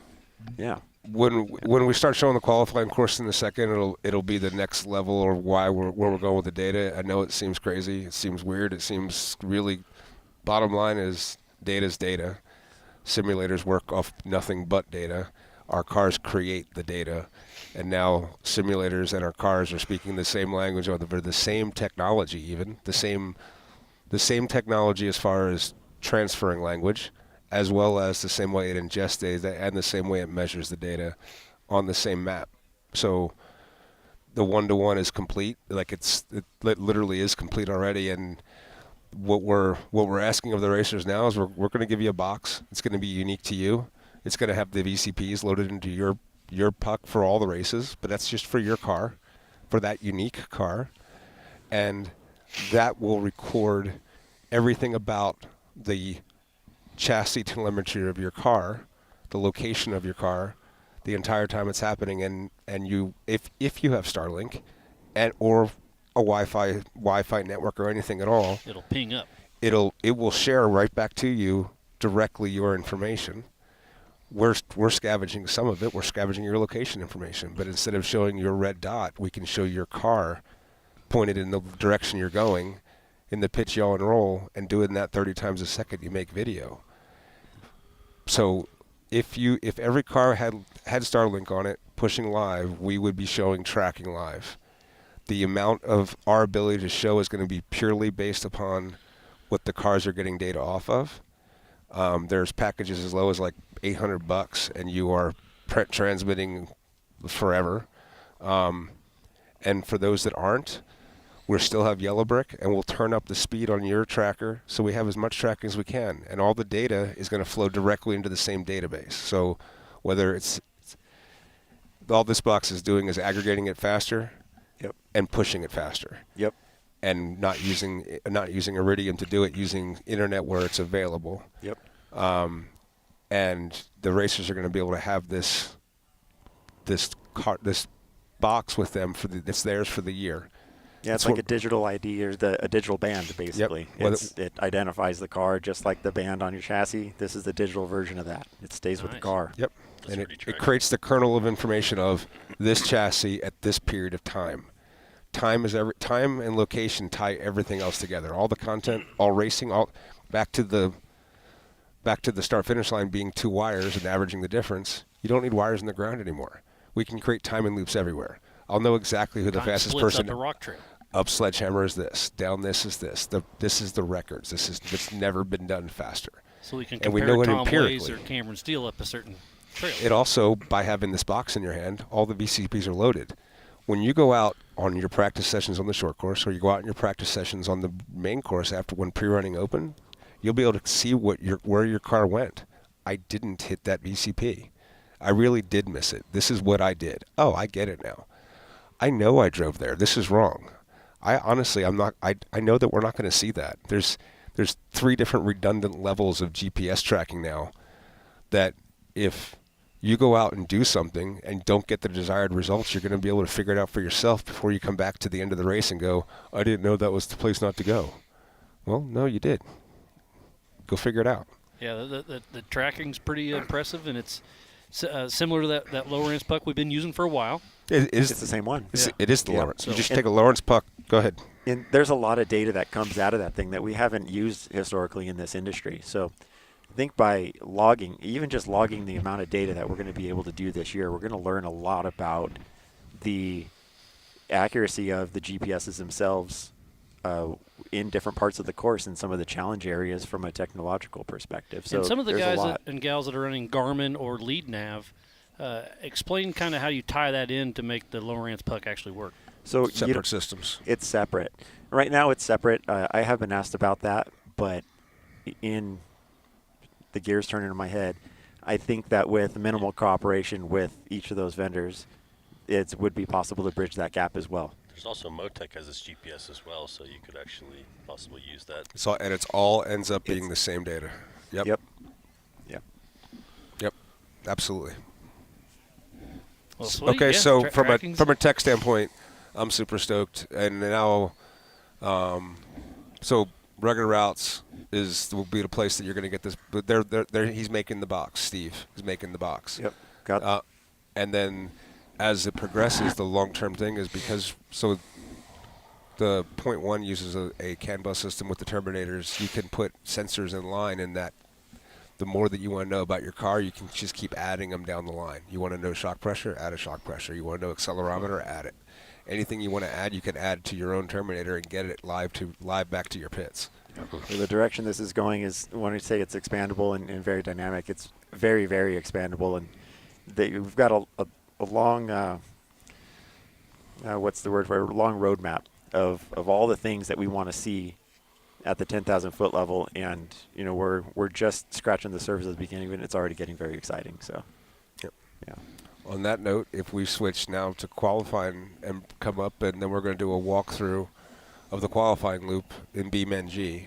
Which is the simulator The sitting right over here. simulator, because the 1-for-1 is such to the point that we had Bailey drive the Qualifying course. but with JP Gomez's car in BeamNG, and that board is available to anyone that has the subscription already to Reckless Racing. They're our partners with Ultra Sim.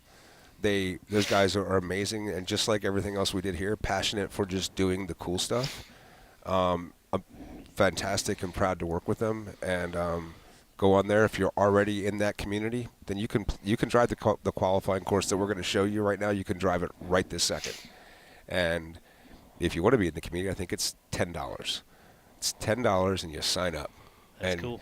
And you get to see the coolest stuff. If you are into this and you're in any way technology, is pretty nuts. So why don't we do two things? Bailey, if you want to come up, head this way. You're going to give us a narration of the qualifying course as from your perspective, or I can handle that as well. And then Chris Lundy, if you want to go ahead and pull up the qualifying run. The short course has some editorial license on behalf of Jeremy Sordoff, because I gave him a line in the desert and said this is what our short course is, and he ended up making like twin pass, like one's got a double jump and the other's got a whoop section, kind of split lane stuff. So I'm not putting Gibby under pressure to make this short course happen, but the rock section is legit. And why don't we go ahead and hit this then? There's JP Gomez, our current Race of Kings champion, with Bailey Cole behind the wheel. Obviously running clockwise out of the start line. So while we're talking about this, this map is mapped to the same USGS numbers, the same data that our GPS is tracking the race cars. This is a one-to-one as far as right there. That's right up the Bronco Arch. Through the Bronco Arch.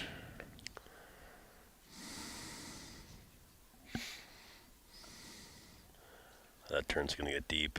This is going to be some weird crossover stuff. That's going to be rude. And then you turn up the old OG. Oh, you're going to go back up that? Yeah, we've came down it before. No, we've raced up that. We raced up it before. That was that made Mel Wade famous right there. That was one of the biggest hits we ever had in the history of our sport. Mel Wade going over, coming back to his wheels, and driving back up it. Over and down. Oh. Ooh.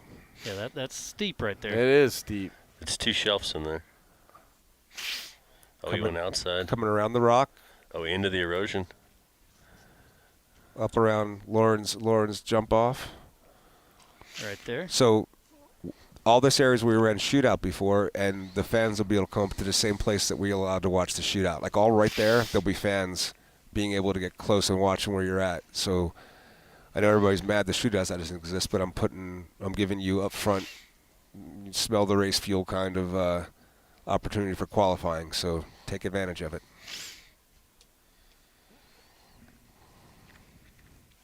When you get to the top of Short Bus, you're taking a 90 right. This is where motorcycles came across back in the OG days.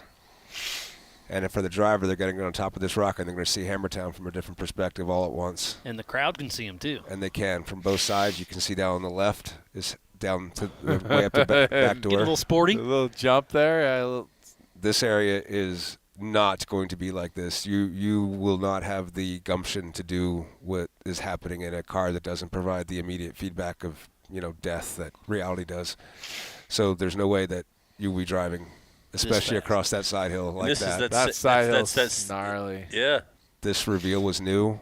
It's still developing. I would not take a UTV down this yet. I've driven down it in a 4-seater. I've been up that on my dirt bike. It's no fun. Oh, You no. did not go up that's that, a different, sir. That's a Yes, different sir. spot. No, yeah, sir, you did sorry. not. But qualifying's the same for UTV, EMC, and 4400. correct? Everyone. It's doable in every car. I've driven down it in a 4-seat UTV. Stock cars will be able to do it. It's going to develop. It's going to kind of groove in a little bit. It's one of the reasons why I'm releasing it the way I am. Short course again is going to probably be a little different, but this is, theoretically possible because it's the same physical space. What do you think a time's going to be? 5 minutes? I think you're going to be in the 4.5 minutes. I don't know. Have any idea what he did here? Anyway, we can stop right there. That's fine. Oh, I guess we're coming around. I'm not sure what Bailey ran here, but I would think about 4.5 minutes, 4 minutes for the pole. It's a pretty long qualifying loop, pretty technical. I'm looking forward to seeing how they attack it. But I like how you kept it all on this side of the mountain for spectating. From a spectating standpoint, from a vendor row being able to, still be viable during the week, all of it from an event perspective should be better. I do not believe. In fact, I can promise you those whoops will not be there. Sorry, Jeremy.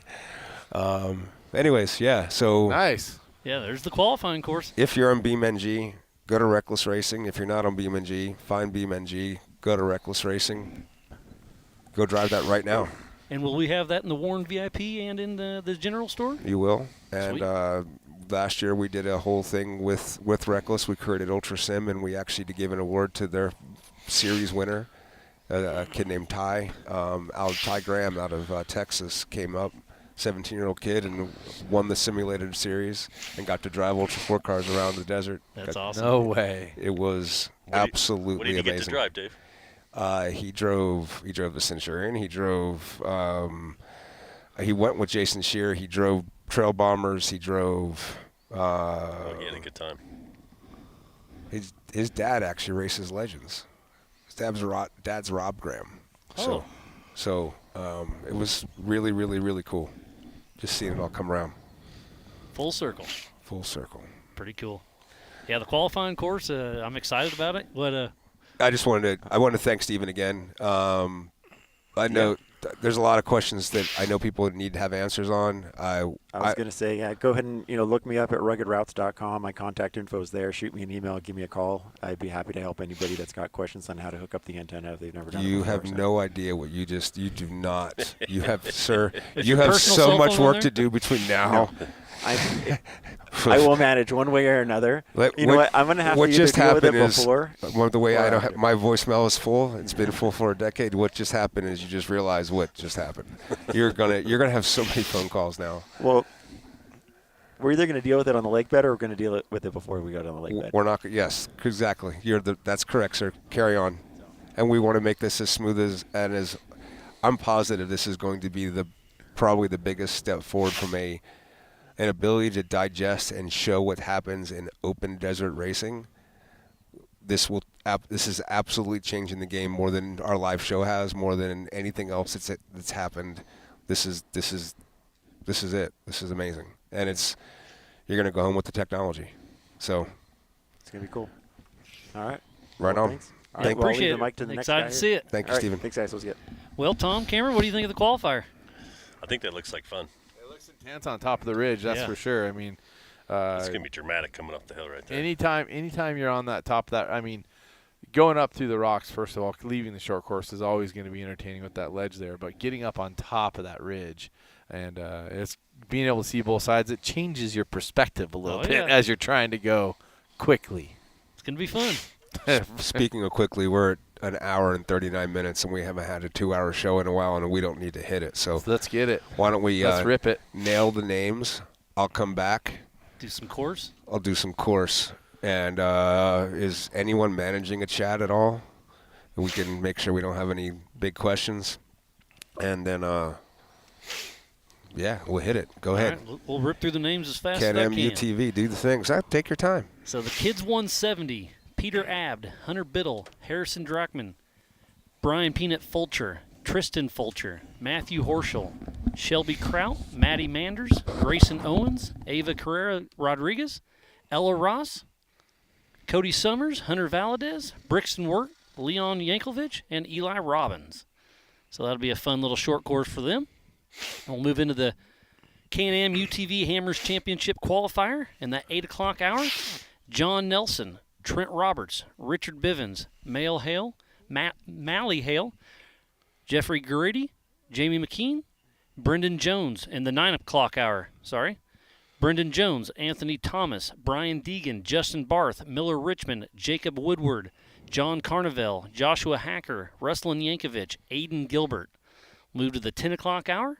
Robert Reno, Chris Johnson, Casey Curry, Scott Delegate, Perry Mahaney, Ed Marin, Tony Polari Jr., Martin Barkey, MBRP, Ryan Blagrave, Tony Polari Sr., Paul Rollins. We'll move into the 11 o'clock. Again, this is, as close as we can get. We do know that some people aren't registered yet. Some people. Some people. So we'll move into 11 o'clock. Terry Madden, Matt Zeiler, Dylan Heiser, Kyle Sturkay, Colin Exum, Keith Beam, Jim Flory, Anthony Baker, Mike Park, Todd Beckett, Matthew Wilson, and Scott Lesage. And we'll move into high noon. Colby Caraway, Zach Pollard, Jay Shaw, Nathan Parker, Burn Crazy German Schaefer, Tommy Thompson, Jonathan Schaefer, Eric Gilbert, Joshua Barkey, Tyler Gibbs, Mitchell Roccacelli, Josh Owens. In the 1 o'clock hour, Nathan Wolf, Michael Lee, Nick Anderson, Jake Godfrey, Bryce Sparks, Jacob Shade, Robert Liebel, Rich Bursch, Jeffrey Martin, Kurt Mackey. 2 o'clock, Jason Washburn, Joe Gould, Curtis Boone, Bryce Menzies, Adam Brown, Shabs Piercy, tuned in across the pond. Josh Smith, Brandon Davis, Chris Smith, Travis Zollinger. Power Hour, 3 p.m. You got this? No, you want this? no. I was saying. You're going to be in Power Hour. I'm we'll going to be see. somewhere in here. Yeah, all right. Cameron Steele will be in the mix somewhere. What makes you believe that? No, that I'm going to be on the entry list somewhere. On the yeah. Okay, yeah. so Power Hours, it's where we have our champions at, the guys that have really, really, really, really shown prowess here and performed. It's more of a historical model of getting it done. So I just want to level set expectations. In there, as well as Bailey Cole, who hadn't registered yet. No, but he ain't going to be in Power Hour either because the kid didn't register. So. Paul Wolf's another one that comes to mind that hadn't registered. Lauren Healy, Vaughn Gittin. There's a few of them out there, so we'll be sneaking them in. Yeah. We'll see. Yeah. So Power Hour, 3 p.m. C.J. Greaves, Brock Hager, Ronnie Anderson, Johnny Greaves, Dustin Battleaxe Jones, Cody Miller, Mark McClary, Matthew Walraven, Dustin Robbins, Cody Willenborg, Cole Clark, Phil Blurton, Mitch Guthrie, Hunter Miller, and our current champion, Kyle Cheney. Exciting stuff. Field. Yeah, it's a stacked field. This can be pretty impressive. Competitors not qualifying: Paul Kraut, Martin Duffy, Mark Eilenbaugh, Oscar Amos, Hubert Rowland, everybody's favorite redneck, Aaron Clark, Luis Gallardo, Caden Gamble, Dylan Trent, Emily Manders, Brian Fulcher, Eli Ramos, Alex Renillo, Jax Lapine, Calvin Jarvis, Peyton Dumford. I don't believe she's going to make it. Her dad has some health issues. Hate to hear that, but we'll see them later on for sure. Nathan Malate, Hurricane Raleigh May, Jet Chambers, Code St. Peter, Xander Vijar, Adam Vijar, Tice Healy, and Mason Dowker. And those last ones, I just realized that's the Future 1000, so I apologize. When I started at Caden Gamble down, they're the Youth 1000s, so that's a pretty good showing there. Great to see that. Got 15 plus there. We'll move over into the Yokohama Everyman Challenge. At 8 a.m., Brandon Goodwin, Scott Farley, Christian Bassey, Tony Howard, Adam Dixon, Dustin Sexton, Colin Hornock, Austin Thompson, Jacob Pacheco, Luke Campman, Michael Kelly.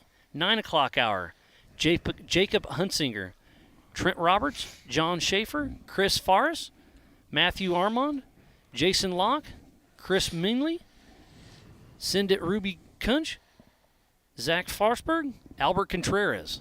10 o'clock hour, Kendall Glines, Rick Randall, Jesse Bennett, Alex McNeil, Sergio Pinillos, John Williams, Nathan Churchill, Ryan Bell, Chad Jesse, Matthew Slingstad, Justin Barth. 11 o'clock hour, Johnny Valadez, Cody Young, Justin Hall, Daniel Guttenberg, Chris Larson, Brent Harrell, Ross Glave, Rob Graham, Matt Tribino, Jeff Hatamaki, Eric Weichel, Andrew Gorman, Brian Moore. High noon, Derek Summers, Gary Henderson, Logan Goodall, Cody St. Clair, Ben Ertl, Michael Hinn, John Matthews, Steve Crawford, Anthony Taylor, Jesse Balter, Eddie Oliver, Les Figaro, Dan Wyrick.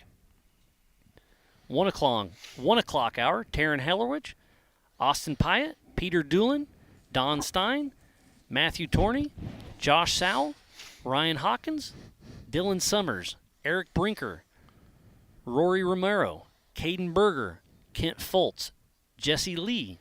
2 o'clock hour, Jeffrey Bradford, Matt Bradley, Sky Johnson, Sheldon Haynes, Amber Turner, Gavin Androni, Jose Garojava, Chuck Crossland, Jamie McKean, Ryan Peretti, Joshua Boxey, John Holtzman. Power Hour, 3 p.m., John Rance, Alex Fleming, Brad Lovell, Jesse Oliver, Sean Rance, Sean Reisky, Brian Trimp, Jeff Martin, Woody Rose, Dwayne Garrettson, Scott Foley, and Jeremy Doc Jones. We do have a few that are not qualifying. Josh Ebel, Travis Riley, Max Anthony, Paul Kraut, Dustin Eisenhower, Rusty Young, Russell Raven, Kyle McIver, Megan Miller, Holly Fowler, Tanner McGrath, John Quisenberry, Kelsey Gross, Casey Gran, Jim Nursall, Anthony Hansel, Joel Dulac, and Tom Biddle. We'll switch gear to the Race of Kings, the 4400s. 9 o'clock hour, Jeremy Brown stepped up from 4800. Cool. Daryl Kresbach, Josh Sowell. So Jeremy Brown's racing 4400. Do what? Jeremy Brown's racing 4400. Yeah. In what car? Did he put 40s on a Trab? Is it the same car? No, I saw his car for sale. Oh. That's a good car. Yeah. Oof. He's won a lot up in NorCal as well. So that'll be fun. So again, the 4400, that's where you see Cameron Steele, Tom Ways, all of our Kings, our current King JP Gomez. Before we go into the list, what are you most excited about on the course? Well, I'm most excited to hear what Dave's going to say. All right, I guess we got to get to the course. All right. I've been sitting out here in the the cold race for an hour and course 45 minutes It's just to have freezing my Dave butt tell me off. the We need course. to hear the course. All right, Jeremy Brown, Daryl Kresbach, Josh Sowell, Rick Levezzo, Ryan Blount, Jeff Bergman, Bailey Campbell, Zach Savage, Marcos Gomez, Brendan Thompson, Jeremy Hammer, and Casey Curry.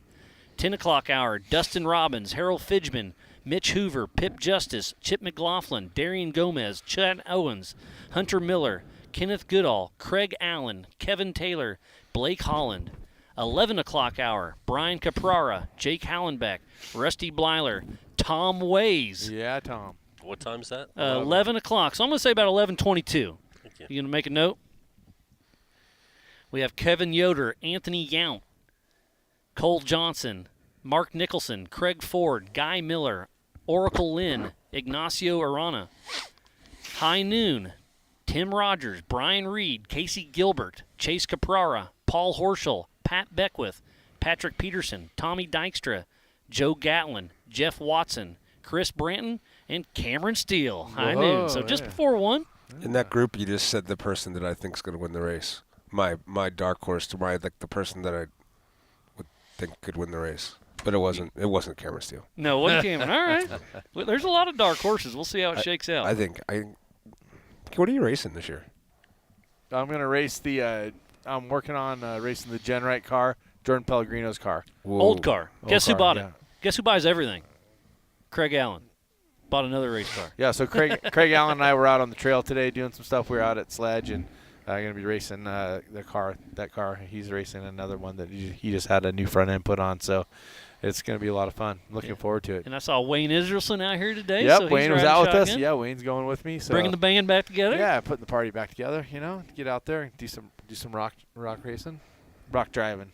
Oh yeah, Tom Ways, you have Schofield, right?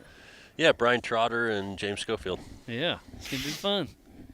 So 1 Looking o'clock. forward to it, Tom. Yeah, for sure. Yeah, it'd be fun to watch you guys battle it out there. 1 o'clock, Bill McGivern, Andrew McLaughlin, Waylon Campbell, Eric Foster, Levi Shirley, Aaron Smith, Matthew McCowan, Jonathan Dawes, Chris Hicks, Rich Goldman, Gary Easley, Billy Karras, and Roger King. 2 p.m., James Mahoney, Corey Johnson, Kevin Porterfield, Justin Wicks, Cody Miller, Cole Clark, A.K. Watley, Kevin Stearns, Cody Addington, Edwin Abd, Kirk Jensen, and Matt Neiman. And then Power Hour, which I know we're missing a few names in here that haven't registered, but we have Kyle Cheney, Tad Dowker, Chad Hunt, Dan Fresh, John Webb, Brett Harrell, Eric Miller, Shannon Campbell, Jason Shear, Josh Blyler, Randy Slauson, Raul Gomez, and our current King of the Hammers champion, J.P. Gomez. Woo! That's a lot of Cheers. names out there. Well, that's Yeah. amazing. How many people is that registered? Just shy of 100 for 4,400. Which puts us at all LCQ getting in. Yep, that no LCQ this year. No Everybody that LCQ. registers gets a race. Mm-hmm. That's pretty fun. See where All those right, entry well. numbers go with that, but I'm not going to back off of that. Count on racing. Something I forgot to mention earlier, Rescue 3, Hammertown Fire and Rescue is going to be out here once again, helping keep us safe out there. Sure, absolutely. The same infrastructure we've had all along. Chris Nichols and his entire dispatch crew, and San Bernardino County Sheriffs, CHP, BLM Rangers, state parks. California State Parks is out there in significant helping out, especially out around towards aftershock area. Just looking out, helping the Marine Corps keep the base clear, that kind of stuff. It's pretty cool. Yeah, a lot of moving parts, but it takes a village. 379 people this year. That's the staff. Total staff, fully loaded, 379 people. And to clarify earlier, my comment about the BLM fees paying for vehicles, that was my assumption, not something I was told. I was just waxing poetic. There you go. I hear you. It's all good. It's all righteous too. It's all real. Well, I think what everybody's, I know they're excited to hear their names, so I know we're missing some. Thanks for coming out. It's been great, but I know everybody's been excited to see what Dave's got on his laptop. We already saw lap number 1. Yeah, lap 1 has been seen. That's desert. That's all classes. But now we're going to get in 2 and 3 for the rock. So let's switch it over to Dave's computer once again. Yeah, we won't. Well, people can just pause it and just look at it forever. But most of the stuff you wouldn't even know what trails you're looking at by looking at the lines. But this gives you your white lap. You're going. You're coming in and up aftershock over here on the right. So this is lap number 2, roughly 85 miles. Yep. Come around the Masters course and come into pit 2. BCPs keep you on your spot. You go up off ramp, come down Big Johnson and up and around through Claw and up on the top of Dirty Love. But instead of coming down Dirty Love, which is this trail here, the everyone's been coming down forever. This Cameron's where you lost your skid plate was right about where that BCP's at. Yeah. Is it still there?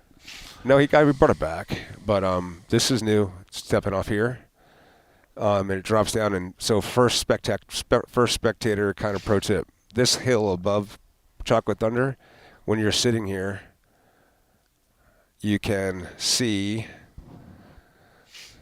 Sorry for my computer ineptness. But you'll see that race course coming down the hill to you.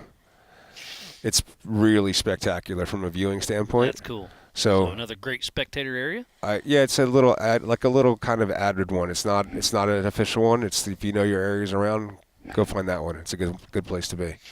There's another one just like that. Descending, you'll be able to see a long way ahead of you. Oh, they'll come forever. See the dust coming. And then when they come up, they go up on top of last year's qualifying, or 2 years ago qualifying, where you can see from down here in the spectator area. You'll see them coming across, dropping in Chocolate Thunder. Laser Knot Alley, what we deemed it a couple of years back. You can see even GPS has caught up now to the point that for the most part we've been staying in down off of the rocks. This path shows what I drove. what the rules are going to be here, quite simple, are you can't progress on the dirt. You have to stay in the rocks. If you have to come off of the rocks like I did here because I just couldn't progress, then I turned around and went right back in again. This is what my GPS file looked like when I tracked this course, and this is what yours will look like when you run it too. And these are the things we'll be looking for, so you kind of understand the more of a detail where we're at. So new this year, we're going to drop down that sand hill like we never have before. I put a VCP in here just to understand about course compliance and why. If I put a VCP over here, I can make sure I have cars staying close to these rocks, and I can put a spectator area here. That VCP is keeping the cars here so the spectators are safe there. That's the reason why we do stuff like this. It's not just to catch you cheating. It's not really that way. Back out to it again. You go up Sledge. Sorry, don't go up Sledge. You go up Winner's Choice, and you come down Wrecking Ball, and you go up Jack North, and you come down Jack, and you go up Sledge. You go across Fisher, and then in the past we have, let me get this right. In the past, this is Fissure Mountain as it steps off around towards Landers, and it comes back around this way, and up here's our antenna farm, a little farther up. When you get here, you're going to turn right and just drive off the backside of the mountain. It's not, there's nothing there right now. It'll get burned in quick, I'll bet. I'm hoping, but this area down in here, quite honestly, I anticipated, I went out to mark this course, and I turned right here when I should have turned left. I've driven this 100 times, and I thought I was there, and I went down here. I ended up in these really, really, really big rocks. Like, they're big. And this is Sunbonnet, so these are what some of the big rocks are in the course, but then these are like the extra building blocks for Sunbonnet. And this is lap 2 every class. This is lap 2 every class downhill, and it's that way because I don't think the test of the course should be like some obstacle that's just not possible to drive through. I think the test of the course should be to give you unrelenting obstacles that make you have to choose how to get through them and protect your car. And no matter how much anyone pre-runs between now and the race, that's still going to be very brutal for everyone going through it. And I think that's the test we should have. So, How many vertical do you think that is, Dave? I can give you data on it, but I'm guessing about 2,500 feet. Badass. The up Sunbonnet, up Check Me Out, lap 2, all classes. When you get to the top of Check Me Out, where last year we let the 4,400 cars sneak out towards the right at the top of Check Me Out. This is Check Me Out in here. There's a VCP. There's a VCP, and you have to go down in the rocks. If you think you can get from here and go out that way, I go for it, I guess. But once you've gotten to here, you're committed to difficulty, and that's where I need you to be. So you'll come up this course. I don't care what you do, but you're going to get into here, and then you're going to sort it out one way or another out of here. Come back down to Highway 1920. I've dropped some VCPs to keep you honest in the rocks. Like, for those the people that are like, I don't understand where the rocks are versus the bypasses. This highway is a bypass. These rocks are rocks. Don't let them fool you. It's not that hard to tell the difference. You can see it from space. So, He's putting you right through it right there. Yeah, I like it. I love both your chuckles. Well, no, that's come back out through Highway 1920, drive back out, come down Outer Limits, go up Spooners, come all the way back around to the lake bed, come down Resolution, come down Back Door. Yes, we'll give a bypass for Back Door for those of you that don't want to go Back Door, but it'll be a lot longer, a couple minutes longer. So down Back Door, sweet. And that's lap 2. And, yeah. Do you want to show lap 3 or just explain it?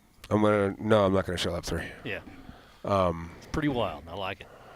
So what I can say what lap 3 is every place that would have been a bottleneck on lap 2 is bypassed, but with a harder trail, except for one case where it's easier. You don't go down, you're not going to go up Sledge twice. For anybody that's going to get automatically worried that I'm creating a bottleneck in sledge. You do not do sledge twice.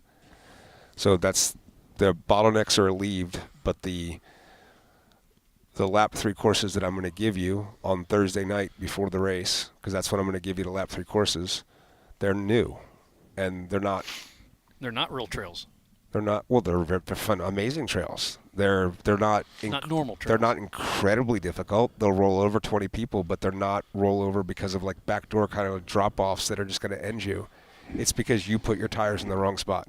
You made the wrong decision and you fell over, and it's going to be hard. It's going to be fun, and I'd rather. It's getting harder and harder to find terrain that if you give the world's best drivers and the world's best cars an opportunity to go prepare on, well then of course they're going to figure out a way to faster way up it in a week. So I've got to compress that time frame, and if the world's best drivers are going to have to drive that blind, and that's I think an added worthwhile challenge. Wow. See who can on site. I bet you guys are excited to have a co-driver. Sounds like. Co-driver sounds like a good idea. Yeah, I mean, it's exciting, something different. I mean, first thing you think about, obviously, if you're handing out the courses on the Thursday of Rock Week, those courses are the lap 2 is hot. Oh yeah. So there's no way I don't know if there's no way to go out there. Yeah. So what are your thoughts of the race course and the lap 3 you don't know about? I think the curveballs and the ideas that have come over the years at Hammers is, I mean, it's amazing. That's what it's about. You got to think about it. You got to be about it. You got to understand it. It's ever changing, and I think it's a new and interesting dynamic. It's the I definitely don't hate it. How about that? Yeah. Tom? I think it's going to be interesting. I really do. I think it's going to be beneficial to go out there and see it a few different times for sure if you're running other classes. Yeah, There's no doubt about that. There's not going to be enough time in the week. There's not going to be enough time in the week to go pre-running everything around the other race You're stuff. trying to get everybody to race more classes, I see. No, I'm not really. I want them to race it once and be challenged by it. Yeah. Well, I think you definitely do a good job at handing out the challenge. Oh, it's here. That is for sure. Some of the best trails and the fun here at the Hammers. Yep. Be smart, have fun. Yeah. Well, you guys have any more questions for Dave, or any thoughts or concerns? Or you excited? You nervous? Well, cautiously optimistic, a little bit nervous, There you excited, all of it, right? I mean, it's Hammers Week. Tom? I agree with Cameron. I think it's the best weeks of the year, and I'm stoked to get back down here in a few days. It's a treat to come down for 2 days, just quick down and up, just come down for the show. But thank you, Dave, and thank you for everybody that puts the hard work at getting this thing ready. And thank you, everybody. Really appreciate y'all. I really, my thanks to the fans and everybody involved, all the sponsors, because there's so many people that come out to enjoy it, and it seems like everybody has that vibe. I don't go out after dark, but the out on the trails, the vibe, the people. I mean, just today being out on the trails. It's dark out. You know that, right? I know it's dark out, Okay. but I'm just standing right over there. But the vibe out on the trails is just awesome. And so the closer you get to race week and the more people you meet on the trail and the more difficulty you have, and watching everybody, have to get through it all. That's the fun of it for me. That's what I really love about Hammers, is that it is an interesting test at every turn, no matter what class you're racing and no matter what vehicle you're racing. And it brings people from all over the world. It's absolutely amazing. I love it out here. Been coming for a long time. This is our 19th King of the Hammers. Yep. I've been here for 17 of them now. And, So hopefully I don't miss too many. You haven't named that trail off the back of Fisher yet, Dave? Off the back of Fisher, I called minivan because it was the closest thing to a Can-Am XR 4-seat that I could think shoving off those rocks that had as much potential. It didn't go well. It was less than impressive. Justin Marcon was with me. We had another buddy with us that didn't want to drive down there. Acceptable. It's fun though, and it's safe, and it's real. It's going to be a challenge. I love it. It's like driving full of hate the first time. Well, just the fact that it's like one of the biggest parts of the range, and we're going Yep. top to bottom off the thing is pretty exceptional. That's what so the big thing here is that between it's no secret I'm closing down some of the scope of the desert, the open part of the desert that we used to go all the way over to Anderson. And when I say used to, we'll go back there next year. Certainly for the 20th, we'll be back to Anderson. We'll be back to Cougar Beach next year. But this year, I mean, we are in year 4 in a row where the cost for every agency has gone almost doubled, and it's in this crazy spiral of going up that if I can't show some way of containing the event to a place that makes financial sense, that it's just not real. It's just not real. So we got to make it. We get. This is our time. This is our time. We got here as a community. We're going to have an awesome, safe, fun, great event. Everybody's going to go home safe, and it's going to work out great. Yeah, I think we covered it all. What do you think, Dave? I think Enough? I think enough. I think there's still some questions out there, but we'll address them later. But again, thank you everybody for tuning in back home. All the racers for coming. This is a big thing. This is something this is actually bigger than all this stuff. Boone Road is going to be like, you're not going to be able to pull off on Boone Road until you get to the bridge. It's not open area, and I end up violating my SRPs by having people camping, even though they're not even coming to the event, on a non-OHV area. So that area is not going to be open, and not till you get past the welcome gate. If you want to go camp on Soggy, go camp on Soggy. If you want to camp on Anderson, go camp on Anderson. It's great, but they're not going to let you camp on Boone Road, like up between the highway and the bridge. All right. But you can still camp any place else you want to in the OHV area. So, anyways. Well, perfect. Well, we're a couple weeks away. It's going to be absolutely amazing for the 19th annual Optima Batteries King of the Hammers presented by Ford Performance. I'm Miles Hasselquist, Dave Cole, Cameron Steele, Tom Ways. I've had fun. Hope you guys did too, and we'll see you guys here in just a couple weeks. Cheers. Thank Good you. evening, everybody.